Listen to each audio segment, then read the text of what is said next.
Right. Father, we are grateful that you allowed us to come together one more time to do the business of your people. God, we just ask that you lead us by your precious Holy Spirit that we make wise and prudent decisions. And God, we say a special prayer for all those who are in the eye of the storm and all those who are wondering about tomorrow. But God, we know that you have everything in your hand. In Jesus' name we pray. Amen. Allegiance to the flag of the United States of America and to the republic for which it stands, one nation, under God, indivisible, with liberty and justice for all.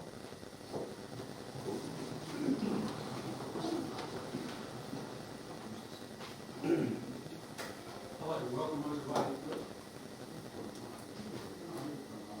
There we go.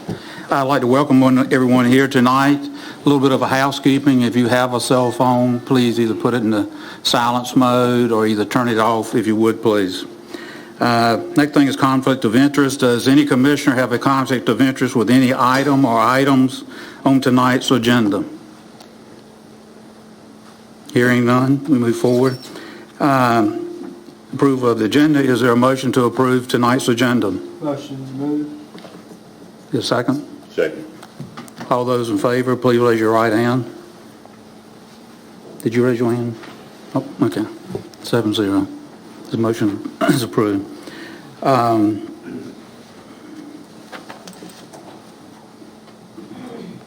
we're now in items for presentation. There's been a little bit of a change. We were going to do something on EMS, but now we're going to have a presentation from Chris and Carney.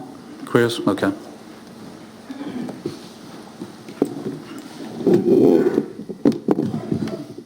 Just a moment, I have a couple slides I'd like to show you as we have this conversation.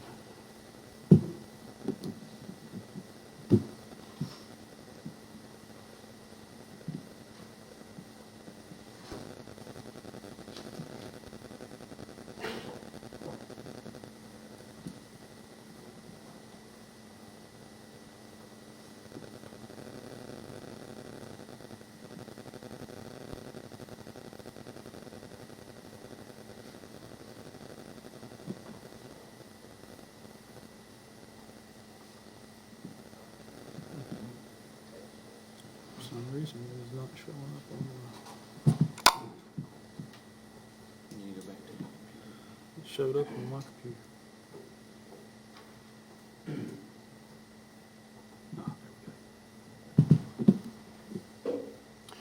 All right, good evening, Commissioners. Thank you for allowing us a few moments just to give you a quick briefing on where we are on the current forecast of Hurricane Dorian, and be happy to answer any questions you have following this. This is the latest advisory, 1 o'clock from the National Weather Service. I was able to capture a couple of the conversation pieces from 5 o'clock just prior to coming into this meeting. Sure. So as we go through this slide, I'll point out a couple of differences between what I've seen at 5 o'clock versus 1 o'clock today. The current track is still pretty consistent on this. As you all are aware from our informational emails, this track has really tightened up along the North Carolina coast.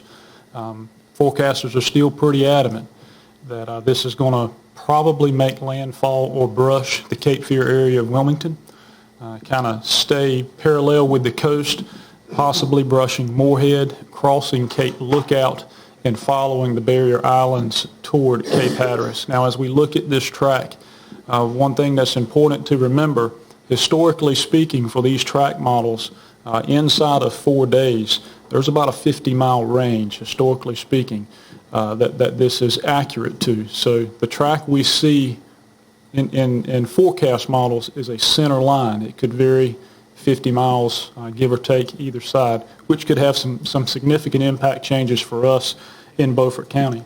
The timing of this remains consistent. We do expect this storm to be somewhere around Myrtle Beach Wednesday afternoon, about 8 a.m., approaching the Wilmington area Thursday morning, and would be somewhere in the vicinity of Moorhead, Cape Lookout by midday, mid-afternoon Thursday.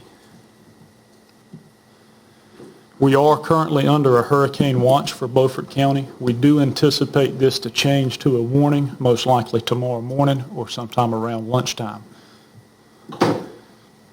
We're also under a moderate rain threat. For our areas of Beaufort County, you all know these storms like to dissect our county either north or south or east or west, and this is one of those east or west storms. We do anticipate areas west of Bath and Blunt's Creek to receive 4 to 6 inches of rain. Areas west of that, it's probably going to get 6 to 10. Now, there's a couple of variables that could change with that. As this storm continues to travel north, and again, we look at history, as a storm travels north, those wind fields tend to expand, which also means the participation bands tend to expand. So we could see those numbers adjust depending on the track or depending on how this storm evolves over the next 36 hours. But generally speaking, for our area, 4 to 10 inches of rain. The far eastern side of our county could have some isolated areas that receive up to 15 inches. Based on the current tracks, I would suspect that would be around the Aurora area and possibly the Pamlico Beach area would be the targets that I would look for those types of numbers if we have them. This has probably been the biggest piece of information we've attained today, that's storm surge. Right now, generally speaking, the waterfront properties along our county should expect 3 to 6 inches of storm surge. And when we say storm surge, that's level above what normal would be. To kind of put that in context, and I'm careful when I give this example because storms can do different things, but during Florence, we received 8 to 10 in most of our areas. Feet. So we would be looking at 3 to 6 feet of storm surge along most of our areas. We're going to work through tonight and tomorrow morning to try to break that down at a community level so we can provide some more details of what areas should be getting or should be expecting, but we probably won't have that information available until sometime tomorrow. With wind threats, we kind of break this into two different criteria. Tropical storm force. Right now, we are in Beaufort County. We have about a 70% chance of experiencing tropical storm force winds from Thursday through Thursday night into Friday. For hurricane force winds, we're currently at about a 20 to 30% chance, but both of those percentages are rising. So as this storm travels north, the wind fields expand. We could see those percentages change to reflect that widening of the storm for us here in Beaufort County.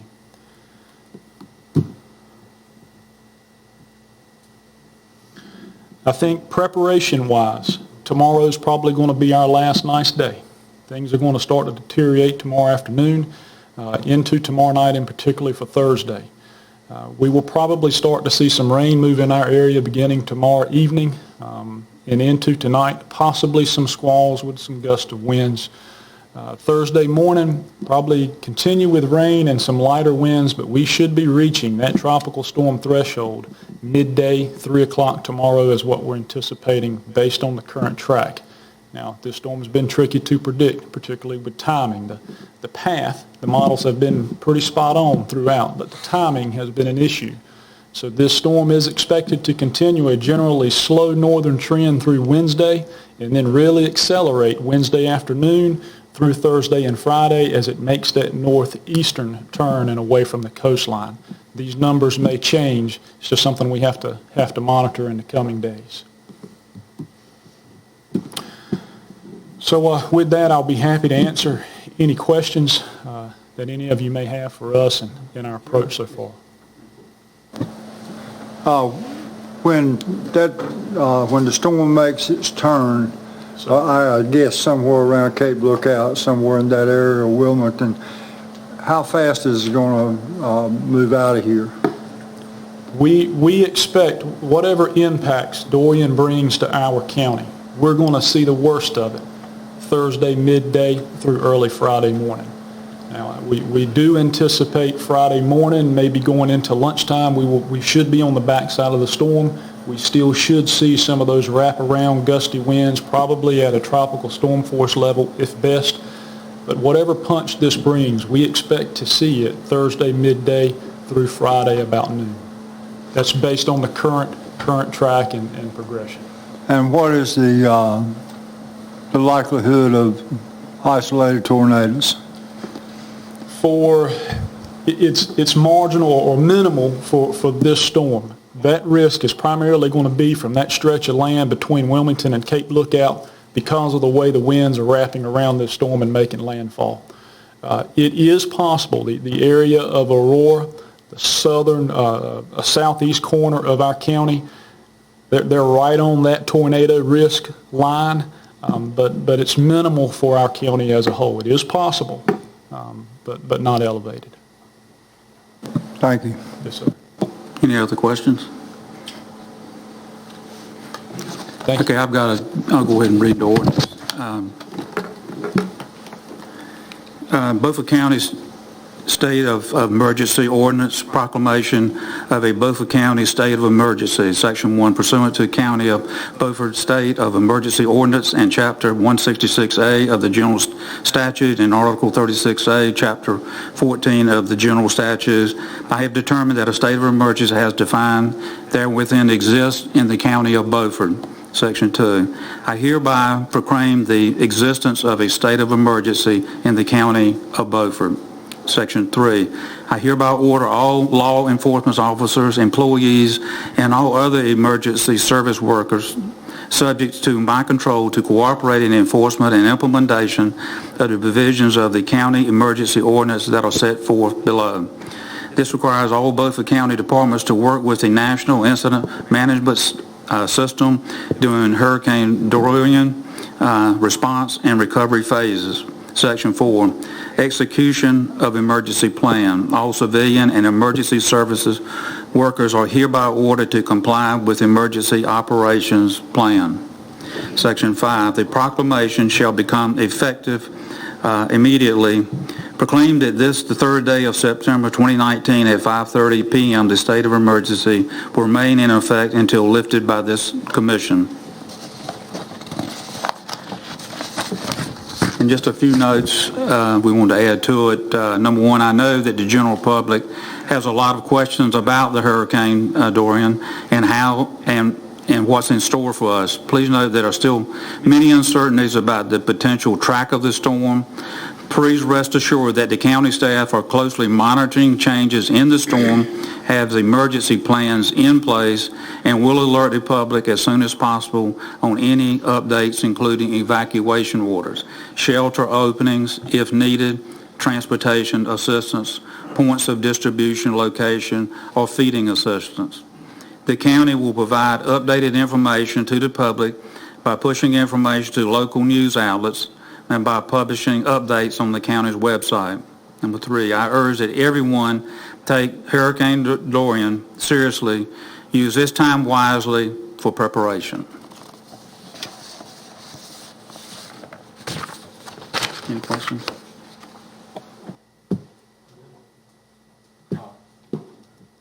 Yes, sir.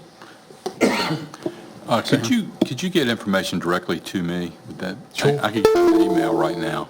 Sure. Thank you.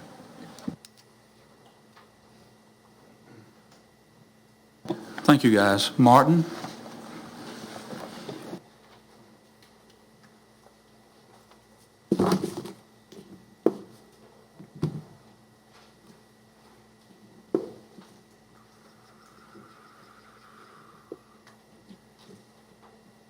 Okay, well, I come to talk about Aurora in a slightly more optimistic manner, I guess, than what we've just heard.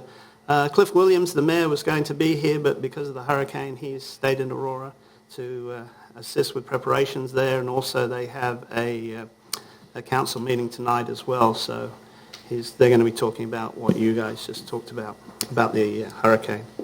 I basically came here to give an update on the Aurora Industrial Park. We've been talking about this for quite a while, in fact about 4 years. And as you know, the park is very much needed in Aurora. Basically the growth is stagnant there and the declining population, as in many places in eastern Beaufort County.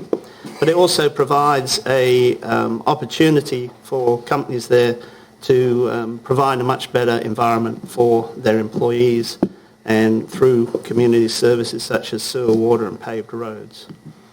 The location, as I just showed on the map, is near the Highway 33 fire station in Aurora. It's 51 acres, which the purchase price is $450,000. The town's already rezoned it, and there's adjoining acreage ready for purchase if necessary. The big effect here is going to be on the tax base of Aurora. Basically, there's going to be a 51% increase, as we have projected, taking their tax base from $22.5 million to about $24 million. So that will mean an awful lot to the town in terms of services they're able to provide their citizens. Potential job estimates that we did in 2018 and that the grants that we have received from Golden Leaf and the Department of Commerce, we said there'd be 48 existing jobs moved into the park and then the creation of 19 jobs. So these are the jobs that we used in our grant applications. As we've progressed in terms of looking at this project, we found a much stronger interest from the contractors than we had. Just to quote a couple here, Envirotech is looking at a total of 40 jobs on the site, 20 of them being new. Washington-based Triple C is looking at having 60 jobs out there, 20 of them being new. So there is much bigger impact. A number of industries have already signed letters to move out there. These are 4 of them. And then also there's about 16 companies that have shown interest. So we look to actually have a big impact out there, and we are getting support from the private sector. Current situation is, as you know, you passed a resolution and then another resolution to provide a loan for $450,000. We have received $5,000 from Duke Energy to do some site readiness grants. As I said earlier, Golden Leaf has approved $200,000 grant for infrastructure, and the North Carolina Department of Commerce has put $750,000 in it. So we are well on our way to making this industrial park a reality. $950,000 basically in infrastructure. It's probably, once we get everything in place, probably going to take about 9 months to build that infrastructure. And the next steps are that we need to start getting all the legal documentation together to both accept the grants, do the loan with the county, begin the engineering drawings, and permitting and things like that. So that's where we are today, and just thought it'd be good to give you an update of where we are. Any questions? Any questions for Mr. Johnson? Thank you. Okay, thank you.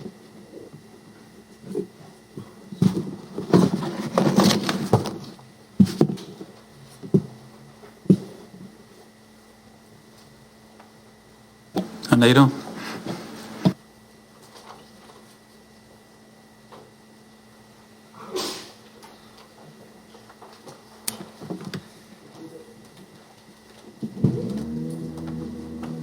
Thank you, Mr. Chairman, and good evening to you all.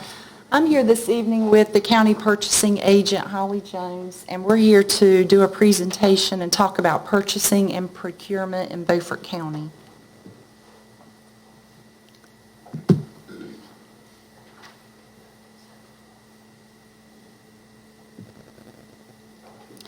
So as I'm sure that you're aware, there are many laws and guidelines that we have to follow as a local government when we are procuring goods and services.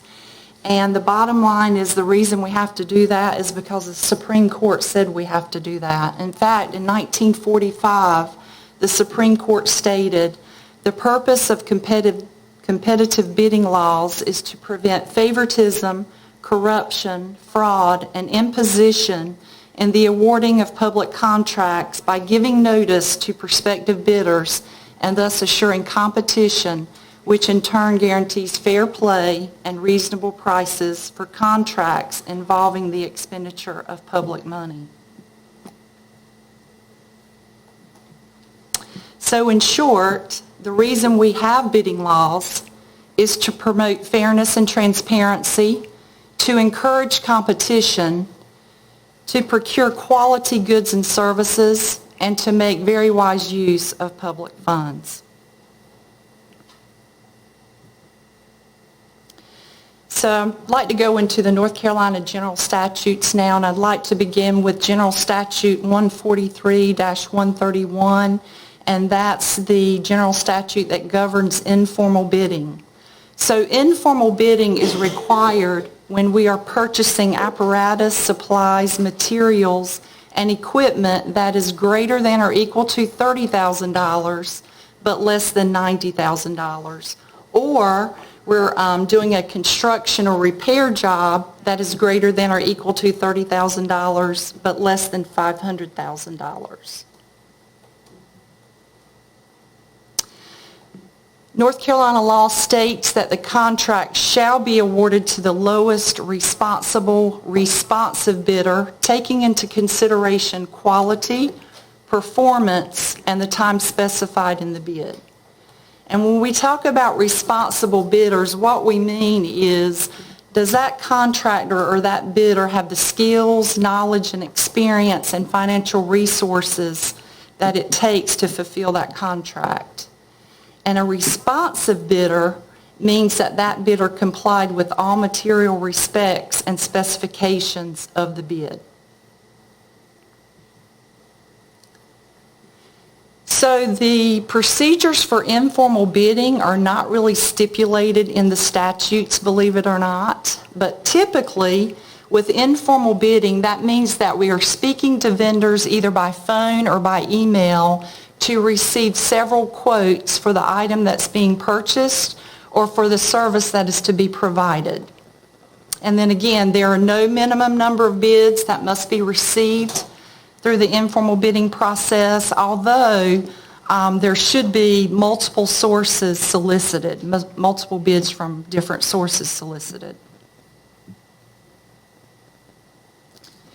So moving on to the formal bidding process, that is governed by GS 143-129. Formal bidding is required when we are purchasing apparatus, supplies, materials, and equipment that cost $90,000 or more, or we're doing construction or repair work costing $500,000 or more. And so unlike informal bidding, formal bidding requires a lot of statutory requirements. For example, we must advertise the bid for 7 days. The advertisement must state that the bid may be rejected for any good reason as determined by the board that's in the best interest of the unit. The bids must be sealed, and it is a Class 1 misdemeanor to intentionally open a sealed bid before the advertised time. We must receive at least 3 bids, or you must reject all the bids, not open any of them, and re-advertise the project. So once that project is re-advertised, we can proceed if there's just one bid. The bids must be opened in public, and in Beaufort County, we actually require that a commissioner be present. Again, just like informal bidding, with the formal bidding process, the contract shall be, by law, awarded to the lowest responsive bidder, taking into consideration quality, performance, and time specified in the bid. There are a lot of other requirements with formal bidding. Contracts must be in writing. The board must approve and award the contract. And particularly with construction and repair contracts that are over that $500,000 amount, there are usually bid bond and performance bond requirements. And then we also have to encourage historically underutilized businesses such as minority businesses and majority-owned women businesses to participate in the bidding. And then there are always other special guidelines when we're purchasing items with federal and state grant dollars. There are actually multiple exceptions to the bidding rules and laws. One is service contracts. I don't think a lot of people realize this, but an example would be our annual audit contract. We are not required by law to bid that out. I could get on the phone, contact a CPA that I felt like was qualified, and enter into a contract with them to do our annual audit. Now, the LGC encourages that we bid out this annual contract because in doing so, that ensures that we're going to get the best qualified firm in here to do the audit at the best price, and that's what we want. So we can always go above and beyond what the law requires. And in the case of the annual audit, that's exactly what we do because we bid that out when we're not required to. Other exemptions are purchases of real property, purchases from other governmental agencies, emergencies involving the health and safety of people or their property, and then purchases made through a group purchasing program such as the North Carolina Sheriff's Association. These are all exempt from bidding requirements. Two other exceptions that the county uses from time to time, we don't use it a lot, I would say we use it rarely, but we do use it, is sole sourcing and piggybacking. Sole source purchasing is when only one vendor is able to deliver the required product because of standardization, quality, compatibility, specifications, or availability. And interestingly enough, you have an example of that in your agenda later tonight. We are actually recommending a sole source purchase tonight. And I think we've done that twice in the 3 years I've been here, so it is pretty rare. Another exception is piggybacking. Piggybacking is when a federal, state, or other local government in the United States has competitively bid out the contract in the last 12 months, and as long as that vendor is willing to honor that same price for those same goods, we can piggyback on that contract and we don't have to bid that out.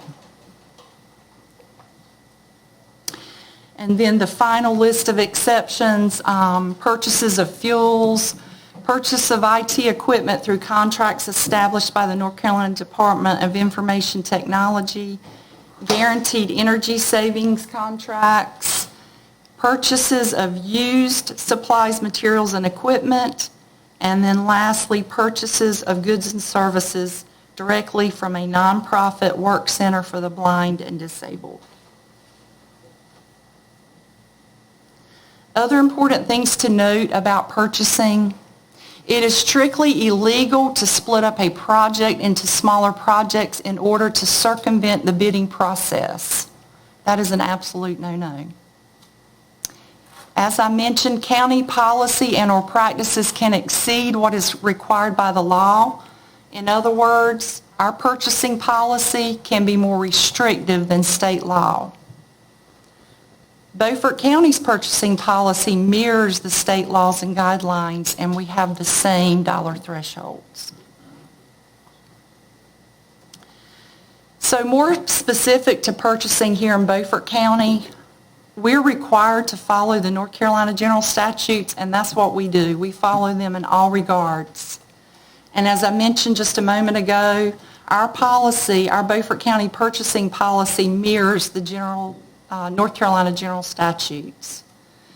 In many ways, we go above and beyond what the statutes require by getting multiple quotes on smaller contracts that are less than $30,000, by posting contracting opportunities on our website, and by actually reaching out to contractors to try to notify them by emailing them or calling them when opportunities are coming up for them. And speaking of that, if there are any contractors in Beaufort County that would like to get on the notification list, they can certainly do that by contacting our purchasing agent, Holly Jones. I have her email address and her phone number listed up on the screen. And we're happy to add you to that list. Mr. Brand, Commissioner Brand. Back on your PowerPoint tidbits for, Yes. does that indicate that a contractor cannot subcontract the jobs that he's doing? No. When we're talking about splitting up projects, I'm talking about the county cannot break up a project into smaller pieces just to bring it below the bidding threshold so we won't have to bid it out. But it's not anything against... Doesn't have anything to do with like a general contract or Right. subcontract and out. Okay, but when someone accepts a project, he can subcontract? Absolutely. Okay, thank you. Are there any other questions? Commissioner Richardson. Most of our contracts state that they can only subcontract with the permission of the county. We can't give contracts and let people go out and get anybody they want to do their work for them. Is that our policy? Our policy is, I guess I was thinking of an instance like when we did this building, when we were working under a GC, and in that case, we issue the contract to the general contractor, and then, he goes out and subcontracts to other contractors. But in a case where we've awarded, yes, a contract to a certain individual, we would not allow him to go out and just, sublet, if that's the right word, that work to somebody else.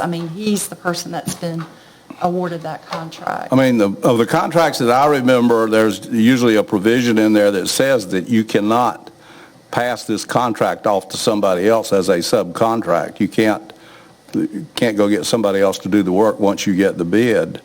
You're the prime contractor. You're the one that's responsible. And most of what I've seen is that you submit your sub list to the county because there may be subs in there that we've had bad experiences with. Is that our policy?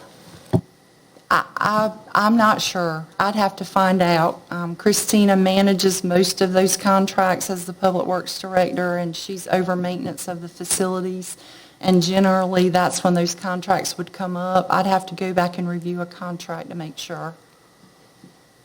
I'd like to get a report on this at our next meeting to be sure of what we are doing.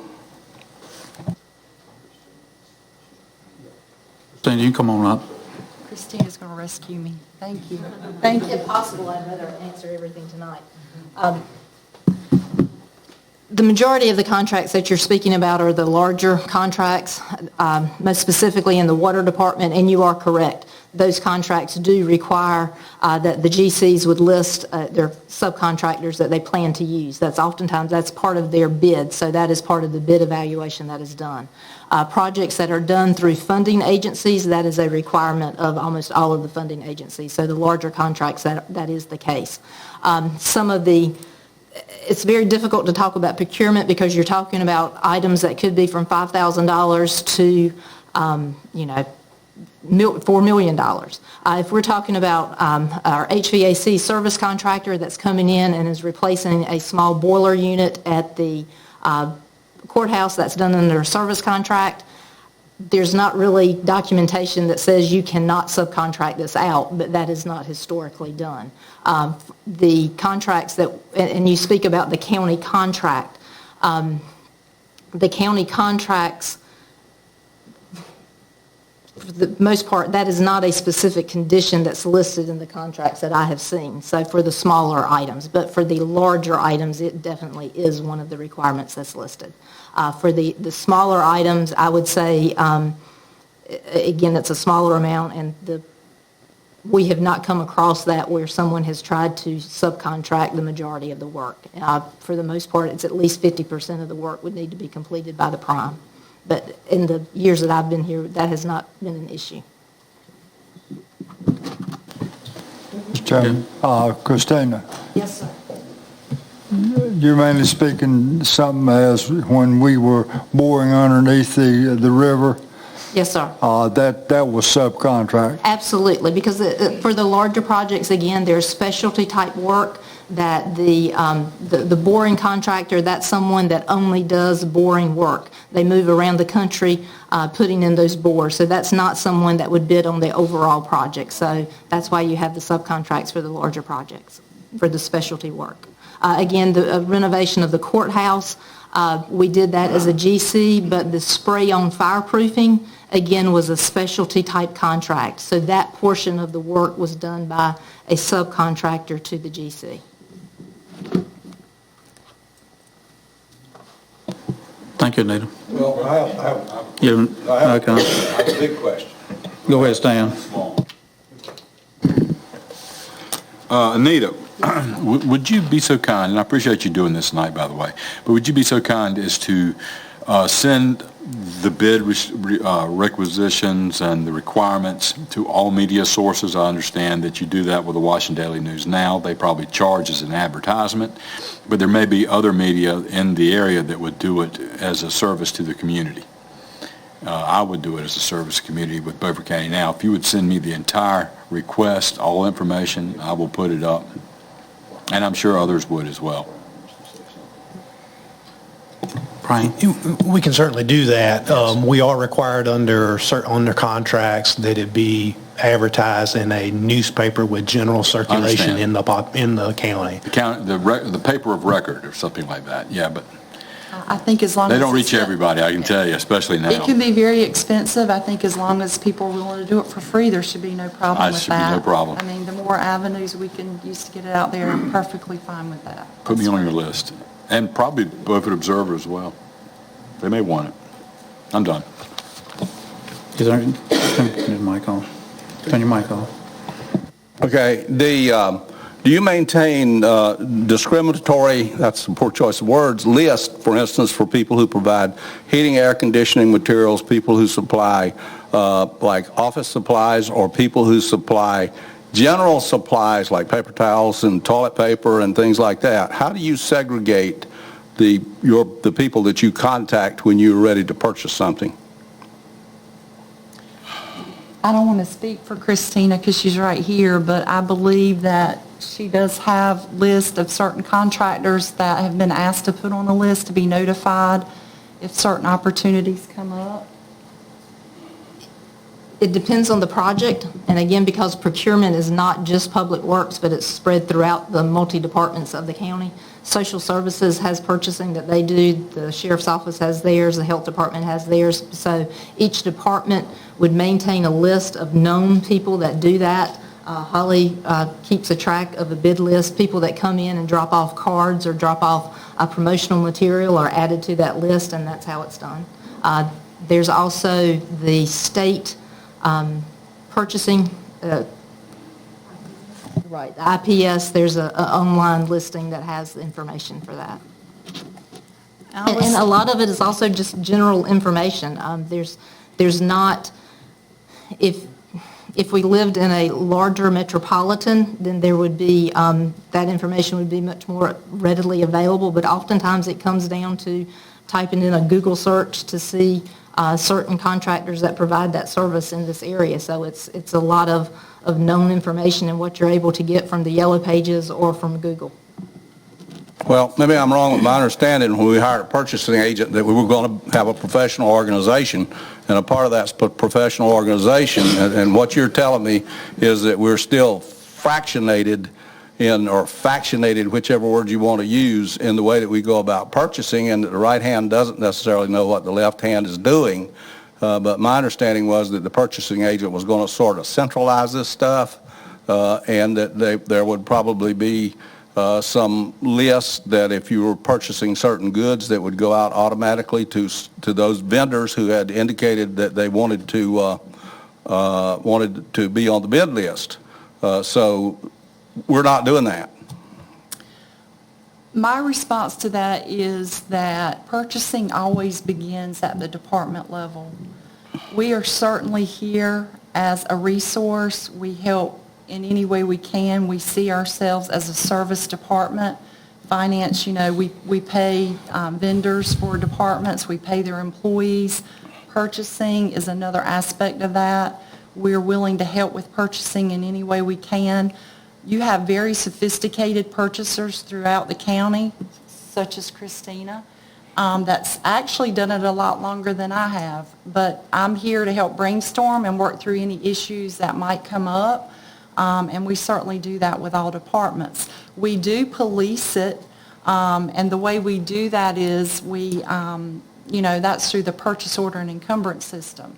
So anytime I see a purchase order, or Holly sees a purchase order, and we see all purchase orders and sign all purchase orders, we're able to know whether they're procuring an item that falls in the bidding requirements, and then we follow up and make sure that everything's been done as it needs to be done. When you say everything's been done as it needs to be done, is that competitive pricing?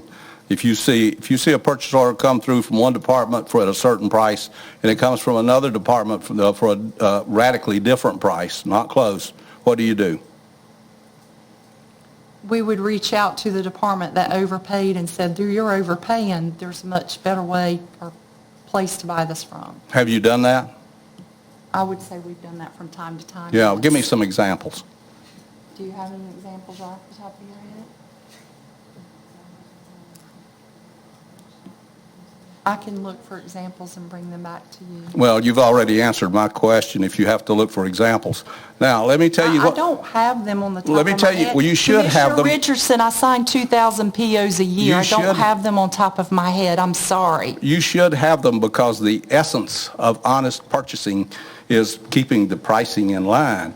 But let me say one thing and then I'm going to finish. Well, let me just say this. We have a purchasing policy, and every department has a copy of that purchasing policy, and they're expected to know the policy, to follow the policy, which means they're following North Carolina General Statute purchasing laws. But you can follow the purchasing laws that I just saw up here and be way out in left field. My question to you is, who audits what you just described? Who? I audit it because I sign every purchase order and review every purchase order before it goes out of here. But you have and if it doesn't have my signature on it, the county does not have to pay for it. But you don't have any examples. But I don't want this debate to go on because I already have the answers and I've formed my opinion, so there's nothing that can be done at this point to change my mind. Mr. Chairman, let me Mr. say Chairman, this. If Commissioner All right, hold Richardson, on. if Commissioner Richardson has formed his opinion, he's done, then we need to stop. No, the that's not up to conversation. you, Mr. Manager. It's up to the board. I will say that the finance officer has responded, and you are attacking her inappropriately, and that's above this board. I mean, that's below this board. I have That is one more below attack, this Mr. board. Chairman, I'll be done. Do we need to go in closed session? Is this No, we don't person- need to go in closed Let's session. I'll make it- ask your last question, please. My public statement is the complaints that I have had about purchasing are lockout complaints. That is, the vendor has said, I have repeatedly called the county purchasing department or purchaser or whoever, and I can't get my name on the bid list. Okay, who's that vendor? I don't have the names to give you right now because Okay. frankly, I don't remember them. Yes, I've got my answer. If you can't come up Well, with a name tonight. No. I guess we're in the same boat if you can't As a come up with a name commissioner, tonight. all I have to do is bring you the complaint. So what I'm saying is, I don't want to get any more phone calls from people who say, I was locked out of the bid process. Thank All you. I can tell Anita. you is we Anita. are committed to. Anita, We are you've committed to you've these answered the question. goals. We're good. Thank you. Mr. Chairman, I would make one comment to the board. If, Yes. if any board member ever gets a call like that, please call me. It is the board's duty to let me know when those things occur, and I'll address them. So I've not received any of those phone calls, but if you get those, please let me know. I've never heard of one. And just for the record, I've not received any of those phone calls either. Thank you very much. Christina? Good evening, Commissioners. A request was made to give an update on a couple of current capital improvement projects. The first is the Beaufort County Detention Center locking upgrade. Again, this is something we'll speak about each month. The submittal documents have been received by the county. It's a binder, inch-and-a-half binder printed like that. It's very detailed, a lot of information. Staff is currently reviewing that. Met with Beaufort County Sheriff's Office representatives last week. We had an initial review. We do have a trip planned to go and to go to a facility that currently uses the MTS system. Unfortunately, that was scheduled for this morning, and that has been, we had to postpone that due to preparations for the approaching hurricane, but we will reschedule that. Also have a meeting scheduled for this week with the fire marshal, again, to discuss life safety issues related to the replacement of the locking. Once that is complete, once the staff has completed the detailed review, then the information will be sent back to MTS to make corrections, and then it will be submitted to the Department of Health and Human Services for their review. Do I have any questions or comments on the detention center locking project? Who prepared the submittal package MTS. Who's MTS? Montgomery Technology Systems. as the a part company. of their contract? That was in addition to their contract, right? That was a part of their contract. Is there a professional signature or seal on the package? There is not one on the package, but there will be once we finalize it and it is submitted to the Department of Health and Human Services. There's an electrical engineer. They have 3 that are on staff that will seal the plans. Okay. Have there been any visits to our facility by the state architect that's within the department that oversees this? No, sir. Are there any intended visits? I do not know. I've spoken with the architect since he came back from his leave. He says he is ready for our submittal, and he says that once he gets it, he will review it. If he has questions, he will contact us. If he feels a site visit is needed, then he will do that, or if not, they may just approve it. I just don't know until they get that before then. Well, as a reminder, if a professional comes to this facility to do an inspection in any form whatsoever, whether state or private, Yes. I want to accompany that individual through the jail, Duly noted, yes, sir. be involved in that meeting. To my knowledge, there has not been an architect or an engineer that has visited the facility. What is the schedule at this point in time to, Well, unfortunately, the hurricane is pushing us a little bit behind because of other duties. So the initial schedule, what we discussed in the meeting with staff, is that we would do the site visit on Tuesday, meet with the fire marshal on Wednesday, and we have another meeting scheduled for Friday morning at 8 a.m. to go through the submittal again to make sure that it's as we need it to be. now the submittal is of the order of a repair. It is to the order of replacement. It will be submitted to the state as a upgrade, Beaufort County Detention Center locking upgrade is how I plan to discuss it with them. But it is very specific as far as what hardware will be removed from the facilities and what hardware will be installed in the facility. Well, what hardware will be removed? All of the existing sliding devices. Not the doors. Not the doors. The doors will be removed, retrofitted, and replaced. So Right. the same bar doors, the intent is those doors will be taken down, retrofitted, and then reinstalled. Right. And the same thing is true of the control system. The control panel is going to be replaced. Yes, sir. Okay. So we're not redesigning a floor plan. No, sir. Okay. All right. Thank We're you. not changing egress or anything like that. No, sir. All right. Thank you.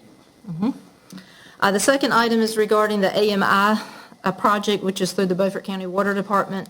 Again, to refresh your memory, this is a project that was approved back in June of 2018. We have all network equipment and antennas have been installed and are operational. If you're driving around Beaufort County and if you look at the top of our elevated storage tanks, you will see the antennas that are located on many of the towers.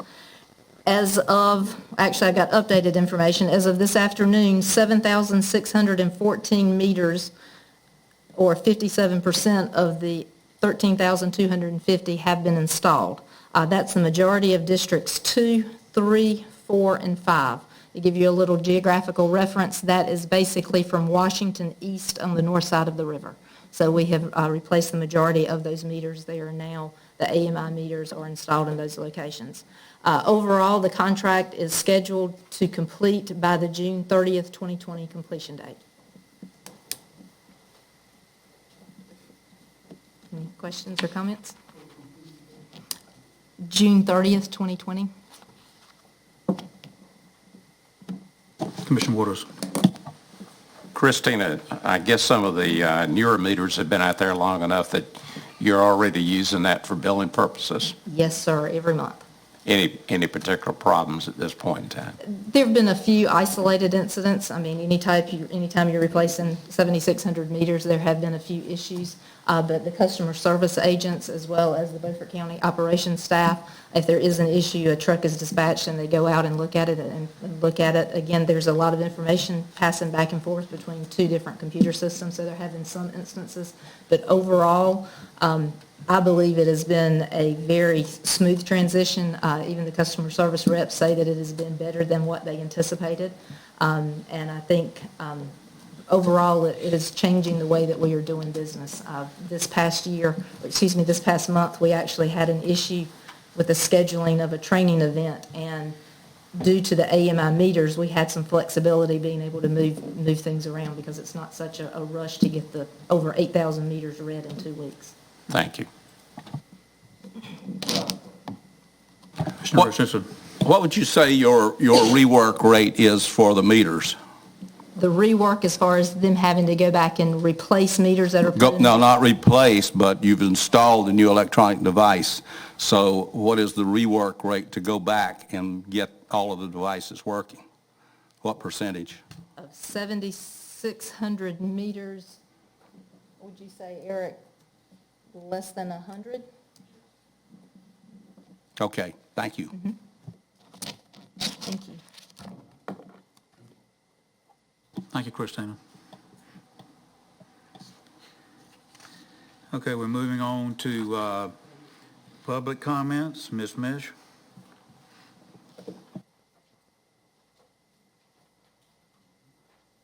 Good evening, Chairman Evans, Commissioners. Thank you. I wish for safety for everyone during this storm. Commissioner Richardson, concerning the August meeting. Let's understand something. Yes. You're not here to attack commissioners. That's in our rules for your presentation. However, I'm willing to give you permission to attack. Go forward. I have to commend you.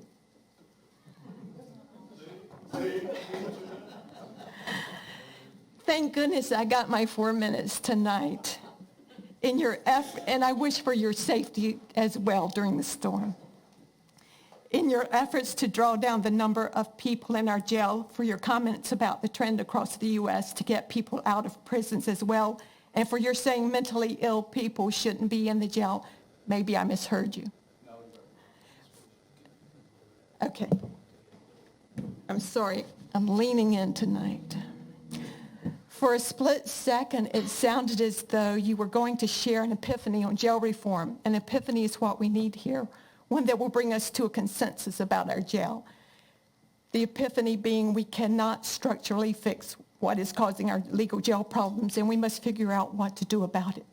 Whenever asked what my interest in the jail is, I give the same answer. Beaufort County put me on grand jury duty, and with that, I had to tour the jail. I cannot unsee what I saw in that jail, and I could not go home and wallow in what I call my own sin of silence. Deplorable is what I most recently heard about our jail. I also want you to hear what was said to me recently from 2 people who've spent time in our jail. The first saying, they throw you in there with no hope, and they don't believe in rehabilitation. The second stating, there is no ventilation, so when someone comes in there sick, we are all going to get sick. There's no daylight, no fresh air, no place to exercise.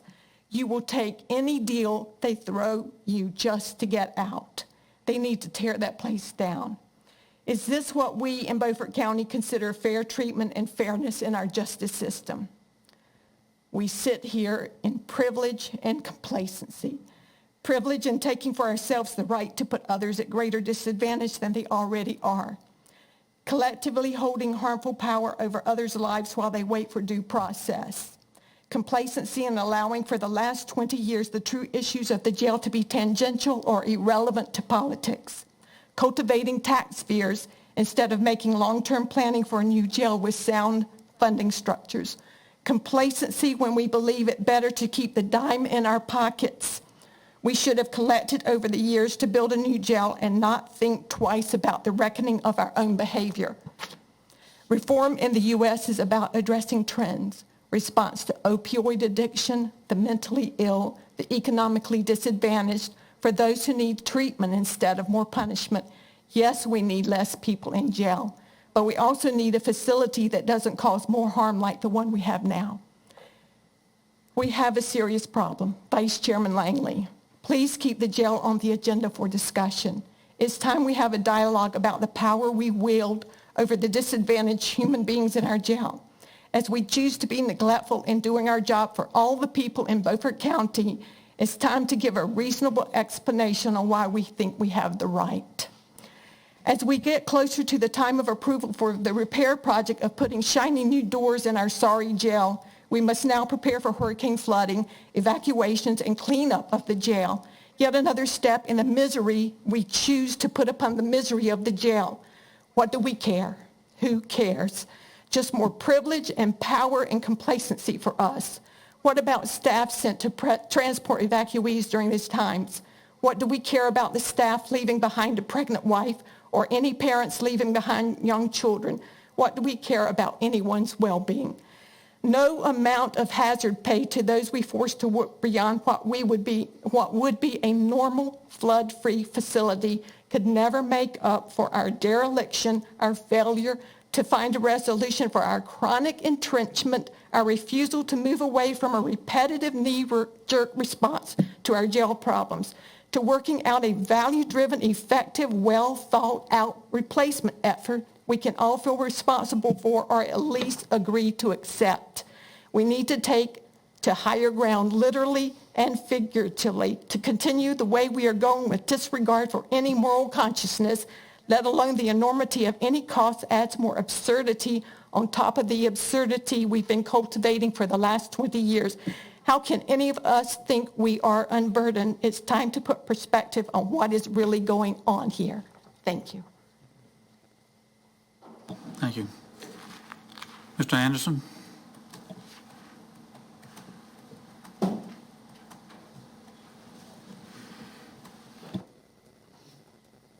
Good evening. I'm here tonight to let the sheriff, the people of Beaufort County, know that we're still seeking justice, accountability, and answers for Corey Anderson's death.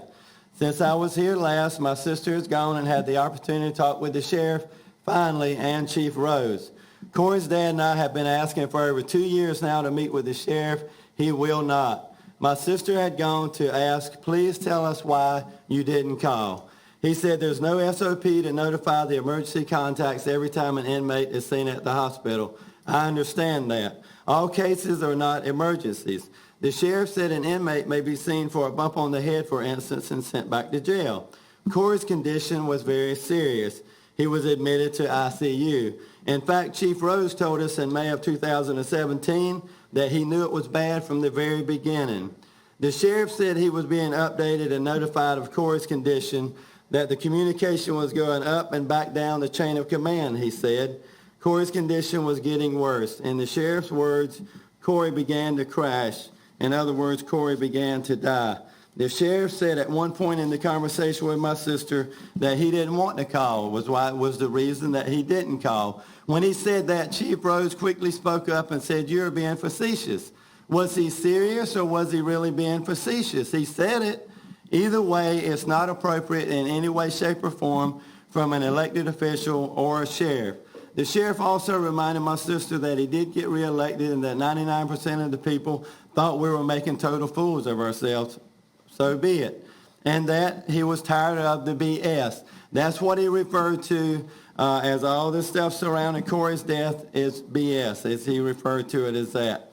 This is not only inappropriate to talk to my sister that way, to talk to her that way, but it's also unprofessional and uncaring. Again, my sister would ask in the conversation, why didn't you call? As a person, as a human being, not just as a sheriff, why didn't you call? You know Corey needed his family. He told her he could have called. He went on to say there ain't a thou shalt call policy anywhere. He didn't have to call by law. He didn't have to call mama, daddy, brother, or sister. He didn't have to call nobody. He said he would do the same thing all over again. He told her that we're mentally and emotionally unstable and that we need to see a psychiatrist. I've been here enough that you know, we know, and the sheriff knows that this is really not the truth. It's just a diversion from the truth. The sheriff went on to say before she left that he was done with us, that we're dead in the water. Don't come back here to my office no more, he said. He said he was glad to get this off his chest and have the opportunity to finally talk to my sister, that we had put him through enough. These are his words, and they are wrong on so many levels. So what are we going to do? We're going to continue to pray. We're going to continue to work for justice, accountability, and answers, because this should have never happened to Corey. it should never happen to any other inmate or their family. There must be change before this happens again. The things that I have spoken to you tonight are the truth and nothing but the truth. As I said, these were the sheriff's words, and we felt like that you and the public and the sheriff ought to hear this tonight.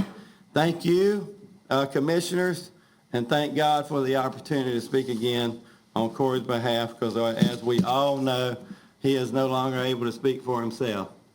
Johnny? Yes, sir. When did you have this discussion? When on the 17th of this month. My sister had this discussion. Of August? With the sheriff, August the 17th. This is pretty reliable? Yes, it is reliable, absolutely. I can prove everything that I've said tonight. You can hear it again. I'm the one that had the conversation. She had it. It was July the 17th. Send that to me, that information. Thank you.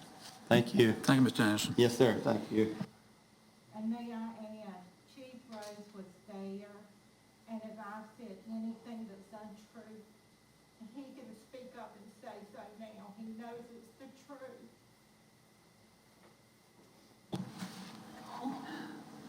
We're now under items for consent. Motion to approve. Need a second? Mr. Chairman, I'd like to remove item 2, item 3, and item 13.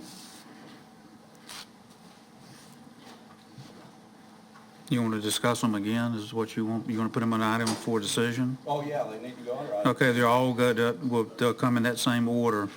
Number 1 moves down, and then 2, 3, and 13 will be the first 3 items we'll discuss. Yeah, all right.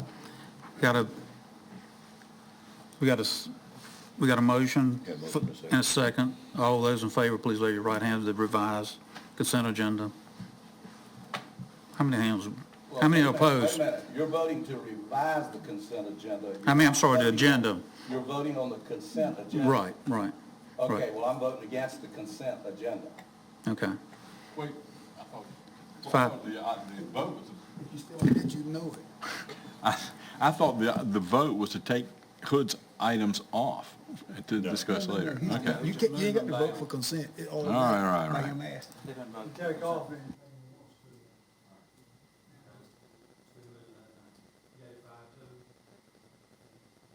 I'm sorry, 5-2.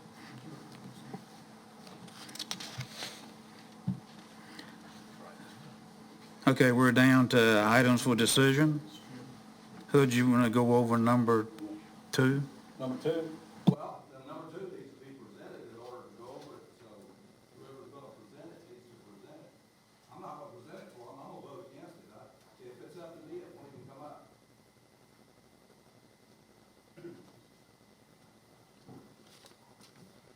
Chairman, Commissioners, I believe number 2 is for vehicles, and specifically vehicles that are above $30,000 in unit price. So for us, we're purchasing 10 vehicles this year, and of that, 5 of those vehicles are at the $30,000 level, but above. The vehicles in question are going to be 2 pickups, 2 Ford pickups, a Tahoe, and 2 Durangos. The pickups are about $35,000. The Tahoe is about $35,000, and the Durangos are, I believe, slightly under $31,000. So they were approved in the budget, but since it is over $30,000, they have to come back after, as the purchase order are requested, for reapproval by the commissioners before the purchases are made. You have a question, Frankie? Mr. Chairman, I move that we approve the purchase orders and contracts that was in our consent agenda. So moved. Second. Questions? All right, any discussion? Oh, yeah, a lot of discussion. Okay, number 1, why do we need to purchase luxury vehicles for the Sheriff's Department? I don't believe of the 70-plus vehicles that we have at the Sheriff's Office that we have a luxury vehicle. Sir, we're talking about the purchases. We're talking about this item. We're not talking about the whole Sheriff's Department. Okay, well, Sheriff's Office, well, thank you. You said vehicles and luxury vehicles. There's not a luxury vehicle in the 5 that you have. And just for reference, in general notion for the public understanding is that since you're making a vague statement, I was going to give more of a clear answer. Well, what are these vehicles going to be used for? For law enforcement purposes.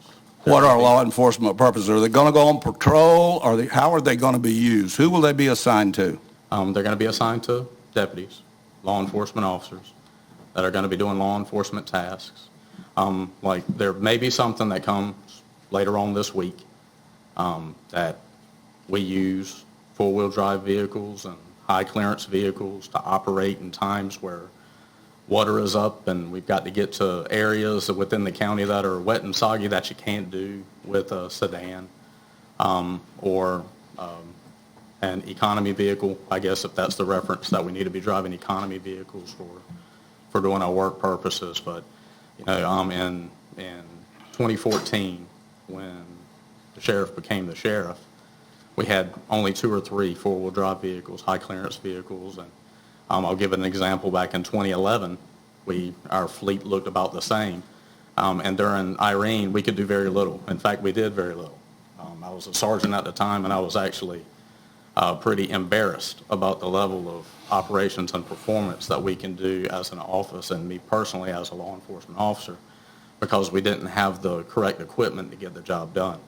So it was one of my personal deals when the sheriff became the sheriff, and he asked me in the role that I was, what was one of the priorities that I had, and it was one of the priorities was to get our fleet so we could serve the citizens of Beaufort County at all times, to include times where we've got hurricanes and storms that are there. And over the next 5 years, including now, we've been able to do that to the point that the last handful of named storms that we've had, we've never stopped. We never stopped responding. We never stopped going out, no matter how bad the conditions were, and we could do that because of the equipment that we have purchased with the support of the commissioners. And I will give one example. An example couldn't be thought of earlier in a finance officer's presentation, but the procurement of vehicles through the Sheriff's Association was brought up between conversations between our office and finance, because we were able to get vehicles at better rates than the state contracts we could in most of the situations. So that's just one example from earlier that wasn't brought up, but that saves hundreds, if not thousands of dollars each time. Mr. Rose, let's get back on the subject. Okay. Okay, who are these vehicles going to be assigned to when they come in? To deputies. Not to sergeants, not to corporals. They're going to be assigned to patrol deputies. Sergeants and corporals are deputies. Are they patrol deputies? There's the vehicles that we're going to talk about tonight as far as this. 2 would be for the drug unit. 1 is a replacement vehicle for the sheriff, so I can use his vehicle for something else. Lieutenant Bryan's going to receive a different vehicle, so I don't have to give her my vehicle in storms. And then her vehicle is going to be used as a school resource officer vehicle. And then the last vehicle is going to be in the Criminal Investigations Division. And we use utility vehicles for that purpose so they can carry all of their gear and equipment around and not have to call anybody else to them or have to make multiple trips when they should be doing their job with one. Why does the jailer need a personal vehicle from the county? Well, it's not a personal vehicle. It's going to be a patrol vehicle. Why does she need a patrol vehicle? Lieutenant Bryan is a veteran law enforcement officer.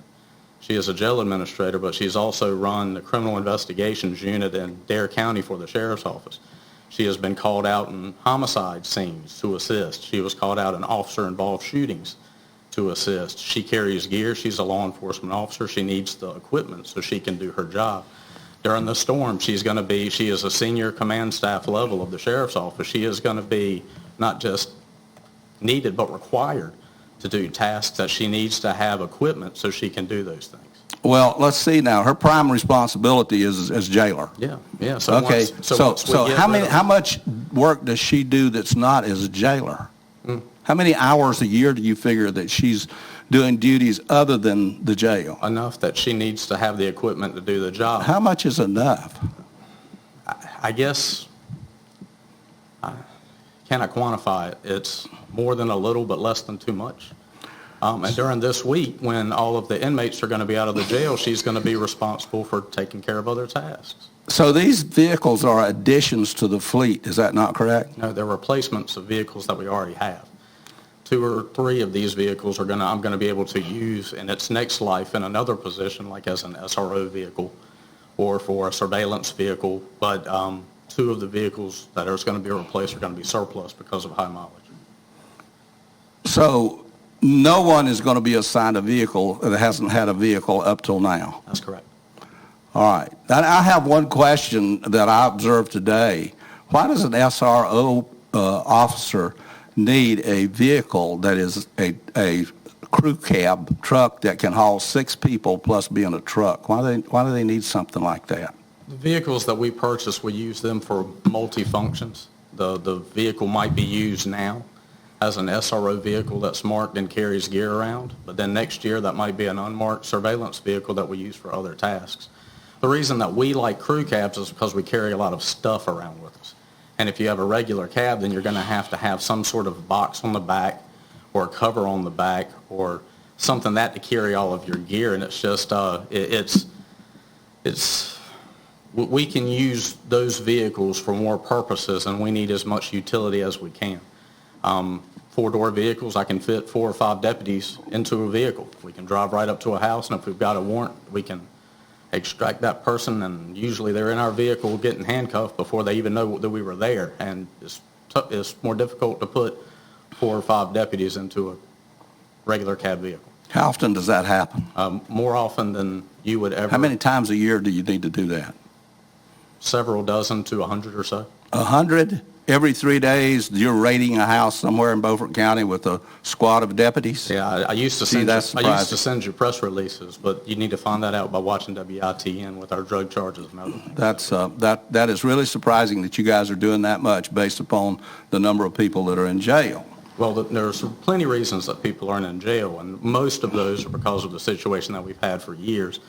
But we've arrested people for breaking into 30 houses in your neighborhood, and they get an unsecured bond because of the efforts that you're doing to keep people out of the jail. Well, we need to be getting the people out of jail, because putting people in jail and keeping them in there 6 months, we have one guy that's been in there since 2016, and he doesn't even have a trial date set. But to your point of keeping things on point, maybe we can. All right, let's go back to the... Hang on, Mr. Brand has a question, and we'll come back to you. Okay. Chief, if you go to, I know we don't buy cars locally, but if you go through the state to buy a regular patrol car, what do you normally pay for it? Through the state? Yeah, we've seen that it's anywhere from a couple $100 less going through the Sheriff's Association than the state bid contract, up to $1,000 or $2,000, just depending on what specs you're picking for the vehicle. Okay, thank you. Yes, sir. Based on a question he just asked you, you're telling me a patrol car costs $5,000? Yes. For the basic car? That's all you're buying here is a basic car. You're not buying an equipped car. You're going to need to describe what basic car means to me, because if the comparison is what we drive compared to what you drive, then there's no comparison. That's correct, Absolutely. Because I get my money's worth out of my cars. I'm not wasteful like a lot of government officials are. Yeah. And while we're on that subject... The tasks that we do on a daily basis to get our job done. Did I pick out that the sheriff's getting a new vehicle out of this? Mr. Chairman, I called for a question. This has already been approved in the budget. This is important to the people of Beaufort County. Buying luxury vehicles. You're done. I need enough time to ask the questions. Ask one more question. Can you do that? Oh, gee. No, I'm not asking any more questions if I'm being limited in my questioning, because I was elected as a commissioner to look after the people of this county, and 5 of you are sitting here not doing that. You know, go for it. Did I understand the sheriff's getting a new vehicle out of this? That's what you implied a minute ago. No, I mean, it's not an implication. It's my recommendation, based on the fleet that we have, that the sheriff gets another vehicle so I can use the vehicle that he is in another capacity. Then my question to you is, who's running the sheriff's department? You or the sheriff? Oh, it's no question. The sheriff is running the sheriff's office, and it's an operation that he delegates other things to that, and I was delegated that job. We're good. All those in favor of moving on? All those in favor, raise your right hand. Oh, The motion. whoa, There's a motion. You got to say what you're voting on. You said two things. You said moving on, and then you said the motion. Jerry, you need to get to be, no, you need to be specific. You're the chairman. You're following your lead on the vote. So the double dealing, would you stop? We're going to take a recess. Thank you. We'll come back.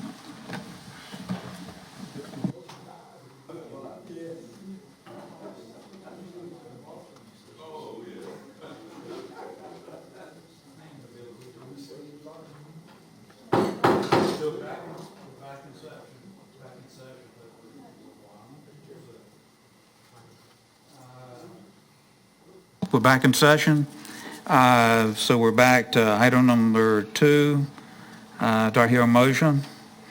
Mr. Chairman, I move that we approve the trucks, cars, and the 39 body-worn cameras as approved in the budget. Sir. Mr. Chairman, discussion. We've had discussion. No, sir, we haven't. That's a new motion. When we went out, the other motion died, and when it dies, that's a new motion. How much time you think you I'm just going to give a little summary. Much time you think? About 2 minutes. Mr. Chairman, I call for a question. We've already had discussions We've on had it. discussion. So No, you haven't had Yes, we discussion. have. That's a Yes, new we have. motion. The old motion died. Why did you have to make a new motion if it wasn't a new motion? Well, we took recess. Jerry, here we are again playing the Here. word games. Now, if you made a motion, our rules say there's always discussion after the motion. So which is it? You want to throw the rule book out? Mr. Chairman, I'd just like to say one thing. Go ahead. I'm going to vote against this. I voted against the budget, and I do think it's a lot of money that we're spending needlessly right now. Also, let's go by our rules. We have rules to be followed. Let's do it. Give him 2 minutes. Okay? Thanks. You got 2 minutes. Go ahead. I just want the record to show I'm entitled to 2 minutes. Nobody gave me 2 minutes. My summary on this is I can't vote for buying luxury vehicles for any department in the county. The sheriff's department is loaded up with luxury vehicles. The average mileage on the vehicle when we did the budget was 50,000 miles. This is wasteful. It's county money that's being wasted and thrown away. I saw a school resource officer today with a crew cab that seats 6 and was one of those truck deals, whatever it's called. We don't need to be doing this. We need to be buying patrol vehicles. We're in the patrol business, law enforcement providing business, not in the providing vehicles to people to use for personal use, which the sheriff has already taken the position that he can allocate these vehicles for personal use if he so desires, and he cannot do that. There is a state law that is specifically against that. So this is another excessive waste of county money. These vehicles weren't put in the budget as vehicles. It was a $400,000 allocation for sheriff's vehicles. And one more thing while I'm finishing, and I've asked for the information 2 months ago, and it still hasn't come to me. The sheriff was going to put more people on patrol, so he needed more vehicles in order to do that with. I asked for the new organization chart 2 months ago, and I still don't have the new organization chart. So as far as I'm concerned, when it comes to getting information out of the sheriff's department, he is running a secret police organization, and he needs to come clean, and the public needs to know a whole lot more about what's going on in the sheriff's department. Can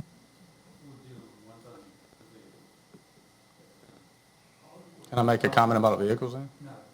There's no addition to vehicles. I mean, it's just a flat out lie that he just said. All those in favor, please raise your right hand.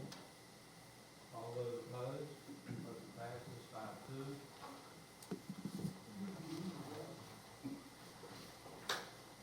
All right, we're under revisiting item number 3. I'm sorry about that. We're now, motion was approved. You get that, Katie? Motion passed. Okay. We're under item number 3 for decision. Sorry about that.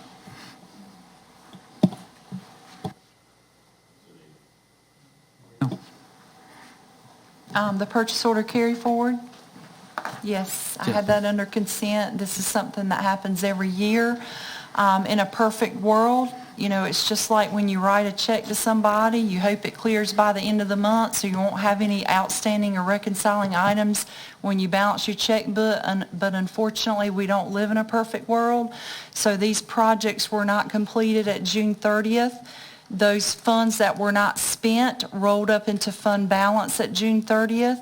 We only have 5 of them this year. I thought that was pretty amazing that we got all the projects done except for 5. So we need to take that money that rolled up into fund balance and reappropriate it so that those projects can be completed in this new fiscal year, and we can pay the vendors when it's complete. Motion to approve. You have a motion? Second. You got a second? Discussion. Got discussion. Okay, discussion. The items that are listed on looking at page 33, all of those items total $61,482. No. I would look at the list on page 32. It's broken down by fund. General fund has 3 projects that total $86,288.28. Solid waste has 1 project, that's the Ransomville Wetlands Permit, that's $8,000. And then the water districts, they have 1 project, which is the outstanding state permits that are under revision, $4,000. So the revenue for the wetlands and the revenue for the water department is going to come out of water department and the fund that's set up for solid waste. So that's where that's coming from. That's right. Is the rest of that going to come from the general fund? Let me take this opportunity to explain to you how a budget amendment works. If you'll look at page 33, the second part of that, if you'll see the Fund 81, the 2 items listed for $8,000, that is where we are appropriating $8,000 in unspent fund balance to pay for that Ransomville wetland permit under contract services. Just beneath that, you will see Fund 60, 2 lines listed there. You'll see appropriated fund balance for $1,000, where we are taking unspent money from June 30th, appropriating it to contract services to pay for those state permits. Now go up to the very top to the general fund, where you'll see 5 items listed. The first 2 are revenue items. Let's skip those and go down to the bottom 3. The third item is capital outlay for buildings, $18,251. That's to complete the card reader system security upgrade in this building. The next item, school planning. I think you're all aware that the school planning is not complete. We had to go back and get that height report for them, which we just received from the school system today. So that $32,600 is appropriated for that. Then underneath that, you have the bike plan. Unfortunately, that was not completed June 30th, so we have $35,438 that's got to be appropriated to be spent to complete that project. Now, those 3 items are the expenditures. Then we have to ask ourselves, how are we going to pay for that? And the way we pay for it is the bike plan is part grant. It's a 70-30 grant, 70% grant, 30% county share. So we're going to receive revenue from the NC Department of Transportation for $24,807 to pay for that part of that $35,438. The balance, $10,631, has got to be paid by the county. So if you take the $10,631, add to it the $18,251 for the security here in this building, and the school plan of $32,600, that's the $61,482. Okay, but the funds that the county is going to pay, they're going to reduce the fund balance. By $61,482 in the general fund. That will be the fund balance as it is today. Yes. Okay. All right. So in item 10, when you say cost center 10, that's for the general fund. That's right. Cost center 81, that's for... solid waste. Okay. And cost center 60 is for water. Correct. All right. Okay. That answers my questions on that. I'm glad to hear you say that we've had fewer of these than we've ever had before, because what came up in the budget last year was that we needed to reduce the number of these, and it looks like that's what the county has done, is reduce the number of these. Now, I really think we should go to a harder cutoff. It gives us a lot better control in budgeting if this year we can reduce this number to an even smaller amount. So We have a very firm cutoff every year. In mid-April, we cut off spending. It's just not a perfect world. I mean, I wish that NC State could have finished the school planning study. That's really a project between the commissioners and NC State. However, it wasn't done at June 30th, so we're obligated by contract to pay for that when they are done, so we have to appropriate money for that in the current year to pay it once they are finished. as an aside, when do we expect that to be finished? As I mentioned, we received the height study today from the schools, so we will be forwarding that to NC State. And beyond that, I'm not sure how long it will take them to review that study and update their report. Okay, thank you. You're welcome. Time to vote. All those we had the motion, right? Yes. Good. We can make sure. All those in favor, raise your right hand. All those opposed, 7-0. Okay, what are we down to, number 32 or whatever it is? 13. Ellen. Page 56. The 2020 Census Bureau is requesting that you approve this resolution. They're requesting that of all counties throughout the United States, and I put it on the agenda for that purpose. Second. Okay. Okay. The last part of this, and for those of you that don't know, there's been a tremendous brouhaha. It's been in the federal courts about doing the census. Well, turn this thing on. About doing the census. And the brouhaha is over if you count every person, should you count every person? Because the census is used for allocating certain grant funds, certain social funds from the federal government, and for determining the number of representatives that you have in a particular district. So it gets to be a big deal thing. Take a state like California, where Los Angeles is probably 60 or 70% illegal, as an example. And the question arose and has been pushed by some people that you need to count, even if they are illegal, you need to count them, and that those are the numbers that need to be used in apportioning grant funds and in apportioning the number of people in the House of Representatives from a particular district.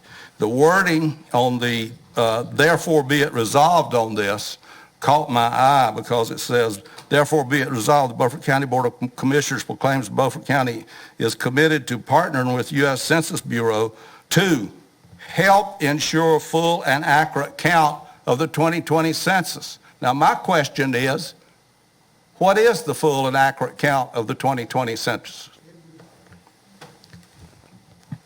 The response that I've gotten, because I asked the same question knowing it would probably come up, was that my understanding is the courts have approved counting everybody, whether they be a natural U.S. citizen or not.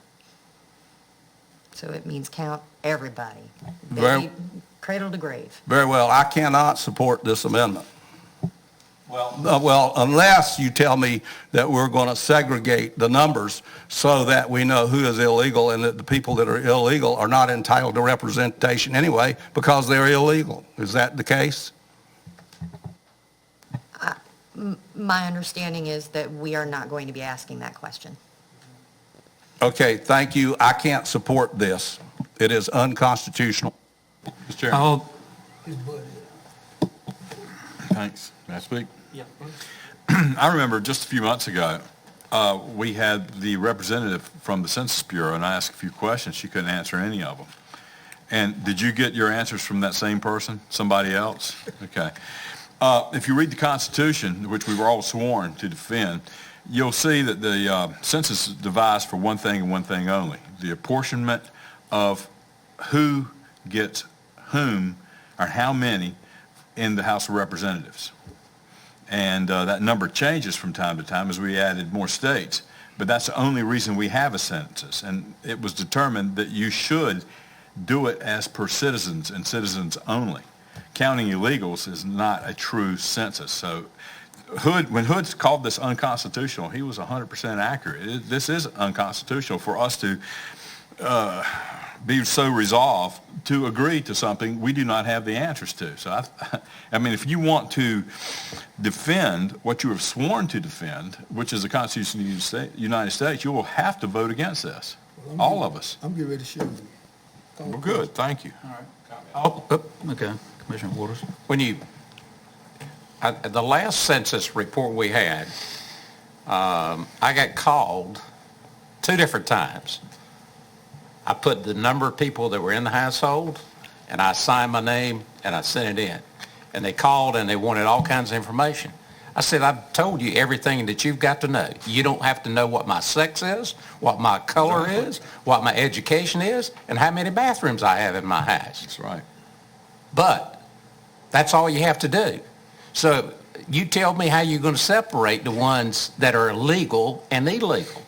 We're counting the number of people. So if you sign it and you just state how many people's living there and that's it, that's what a lot of people do. Most people don't give all that information. Mr. Chairman, Sure, go ahead. well, if we start at putting legals and illegals on the same basis, we're starting at a deficit. We really need to consider who is a citizen in this nation and what that means. And if we agree to something that doesn't define that, we are tacitly endorsing that. So I think we need to be careful how we be resolved to adopt something that has been put before us by people who really don't care about the Constitution of the United States of America.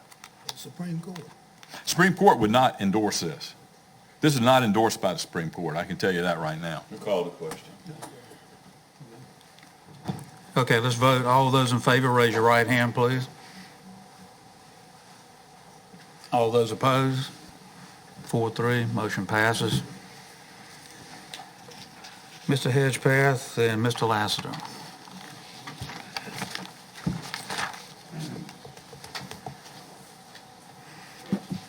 Chairman Evans and Commissioners, thank you for allowing me to come speak on behalf of the animal shelter. We were requested at our last animal shelter advisory meeting. Our advisory meeting is the group meeting where we have our representatives of rescue groups, Humane Society, all of those that help in partnering and getting animals out of the shelter together. Their request, I'm not going to read it to you because you have it in your packet, but their request specifically was about dropping what we call the rescue pool fees. What pool fees are, just for quick review, when an animal is picked up out of the shelter, there's a cost associated with that to cover the dewormer, the rabies shots, the different things that are given, and a microchip for the animal. Currently, rescues get a reduced rate on that from our shelter. The pool rate is $20. They have asked recently for us to assist them in getting animals out and to drop that fee. Examples were given to us from surrounding counties. Some counties have dropped fees altogether. Some have stopped giving the shots in dropping fees. Some have dropped to a lesser rate. The request of this is due to the rescue groups are going and seeking these animals. They're raising funds to pay for that $20 fee. They're struggling in raising funds today. They're still raising funds. They're still doing good work, but they're unable to raise the same amount of funds. So in that, we have a good partnership in Beaufort County with this going on through our group. They're asking for this fee to be reduced so they don't have to look elsewhere. We really don't want them to look elsewhere because if the animals don't go out of our shelter, then we end up spending money in a different way that we just don't want to be able to do. So the request is to drop the $20 pool fee. I told them we would be glad to bring that before you, our policymakers. It was not something that Chief Lassiter or myself could approve. It had to be something that would go before you. We are requesting in that if you see the shots that are put in there and the microchip, it's a cost of us for about $15 in actual material plus labor. What we would do if you approve dropping the rescue pool fee is we would no longer microchip the animal. Microchip doesn't have to do with the health of the animal. It has to do, if the animal's found later, it can be scanned and the property owner information is in a microchip implanted under the skin of the animal. So with this, we would no longer do that because rescues could take care of that themselves, and that would drop the price $6.25 of what our actual cost in. Looking at the numbers of rescues a year, last year, 2018, was 503. I think specific, we were saying 500, but I think it was 503 specific of what was it, Chief Lassiter, 1,200, 1,300 animals total that went, 1,243 that went out either in adoptions, transfers through a foster program, or returned to their owner. So it is a big number of animals that go out. Miss Anita did run the numbers, because this is a income that comes in, not to us, but into the general fund, any fee structure. And the total, you figure 500 times $20, that's $10,000. You reduce the microchip cost of that, then you're going to lose an income total coming into the county currently of just under $7,000. We believe, even though we're losing that money, that if our rescues do diminish, we're going to end up spending that money on the back end in another service that we really don't want to do. So we are coming before you now on their request just to drop that fee. Mr. Brown. So I adopted an animal 2 years ago, and I think I wound up spending $70 or $80, something like that, for the adoption. Is that correct? Somewhere in that vicinity. $75 for it. $75, right. So what is it going to cost now to adopt an animal with these new fees taken out? That cost will be the same. It would not adjust. It would not adjust the public coming in and doing animal adoptions. But when you go to the veterinarian to have spayed or neutered, and you have that chip put in, you got to pay for that yourself. Is that correct? We're referring to the rescue pools. Yeah, this particular, we You have. did I'm sorry. Go ahead. You did an adoption, and at that time, he's microchipped and taken to the vet. Well, I'm confused then. What's the difference in Okay, an so adoption and a adoption pool? is the general public comes in, they look through the facility, they say, I need that dog, he's got to go home with me. That's what I did. Right, so you adopted that dog. There is a fee structure for that, I think $75 that you pay for that. And then you get certain shots of the animal. Anything more than that, you carry to the vet, and you pay the vet of your choice to take care of that. Right. What rescues do is they come and pull animals, and they have a network of volunteers and some paid, but it's mostly a volunteer system, where they may pull, many animals come out of our shelter, and they end up in New York, Massachusetts, all over the place. It is just finding a home for the animal. I got you. Okay. Commissioner Booth. Maybe I missed it. You said if we go along with this program, that we're going to drop this fee for the chip. Is that correct? We would drop the fee for the chip at $6.25 and then the rescues will take that over. If they determined for the animal to be microchipped, they would then pay for that somewhere else. Who control, like we're charging $15 now, who control what the rescuers can charge John Q. Public if they want that? There is no control. I mean, there is no governing agency of that. And that's the part that bothers me. Yes, sir. I mean, we're charging $15, and you're asking us to drop that and let the rescuers have it, which is fine. But they could go back out. They're already looking for money elsewhere. They could go back out now and say, we're going to charge $30 for this chip, where we're just charging $15. Is that true? For clarification, ours is $20. Our cost is $15 plus labor. Okay. So we're charging them $20. Okay. But yes, that is technically true. They could do that. I would just say, on their behalf, I'll speak for the positive relationship we have. If we were to look in 2011, 2012, we had a 26% adoption rate, which means we had a 74% euthanasia rate. And if you look to where we've been in 2018 was 60, it was actually, I think, 61%. 2018, if you go back.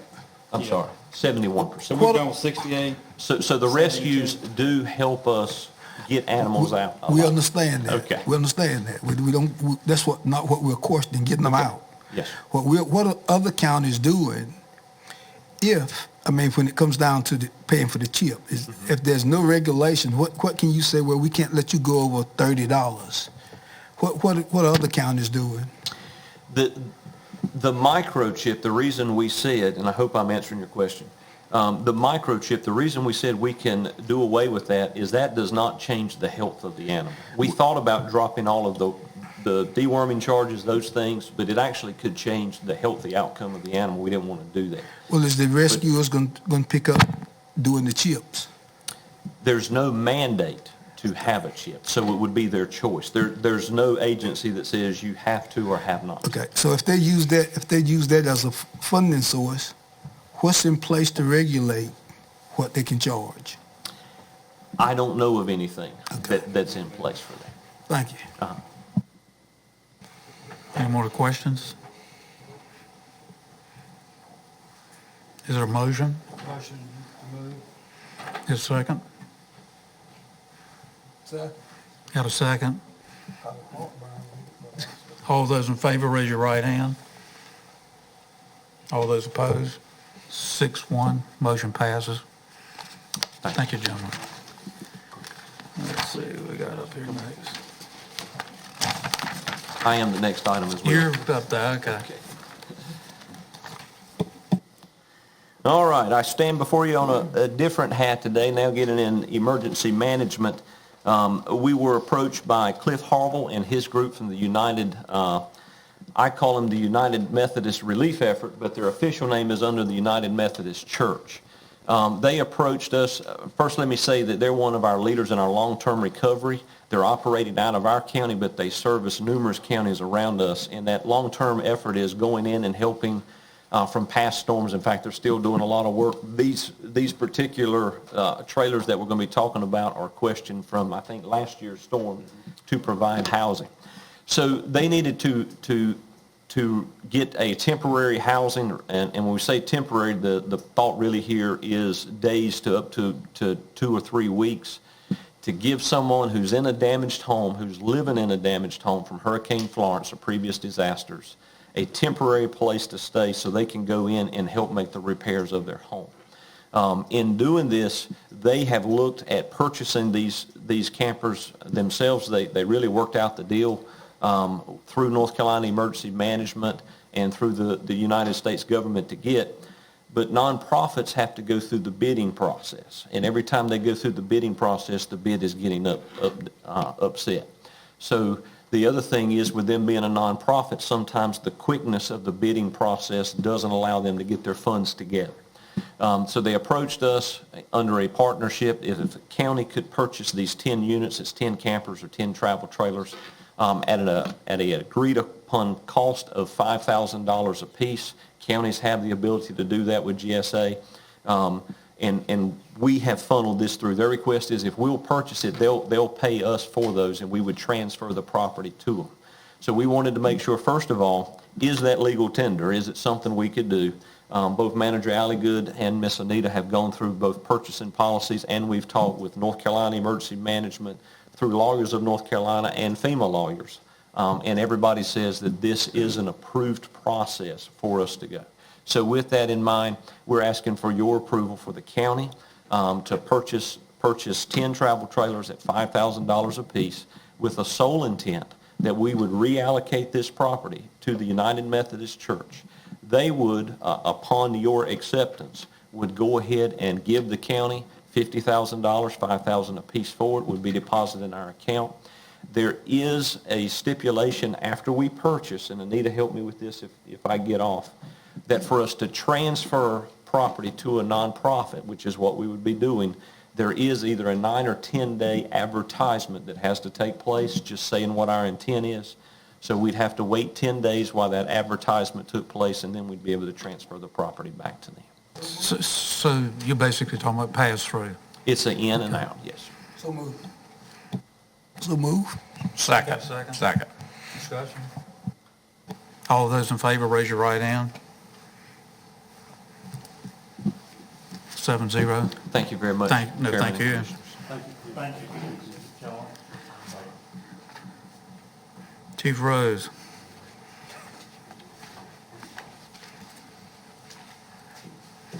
Deputy Chief Rose.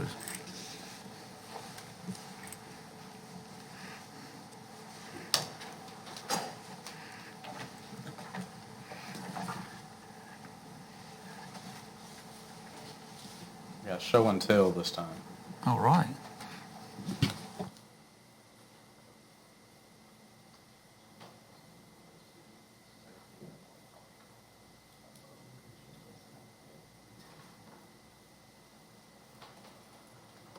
Mr. Chairman, Commissioners, thank you again.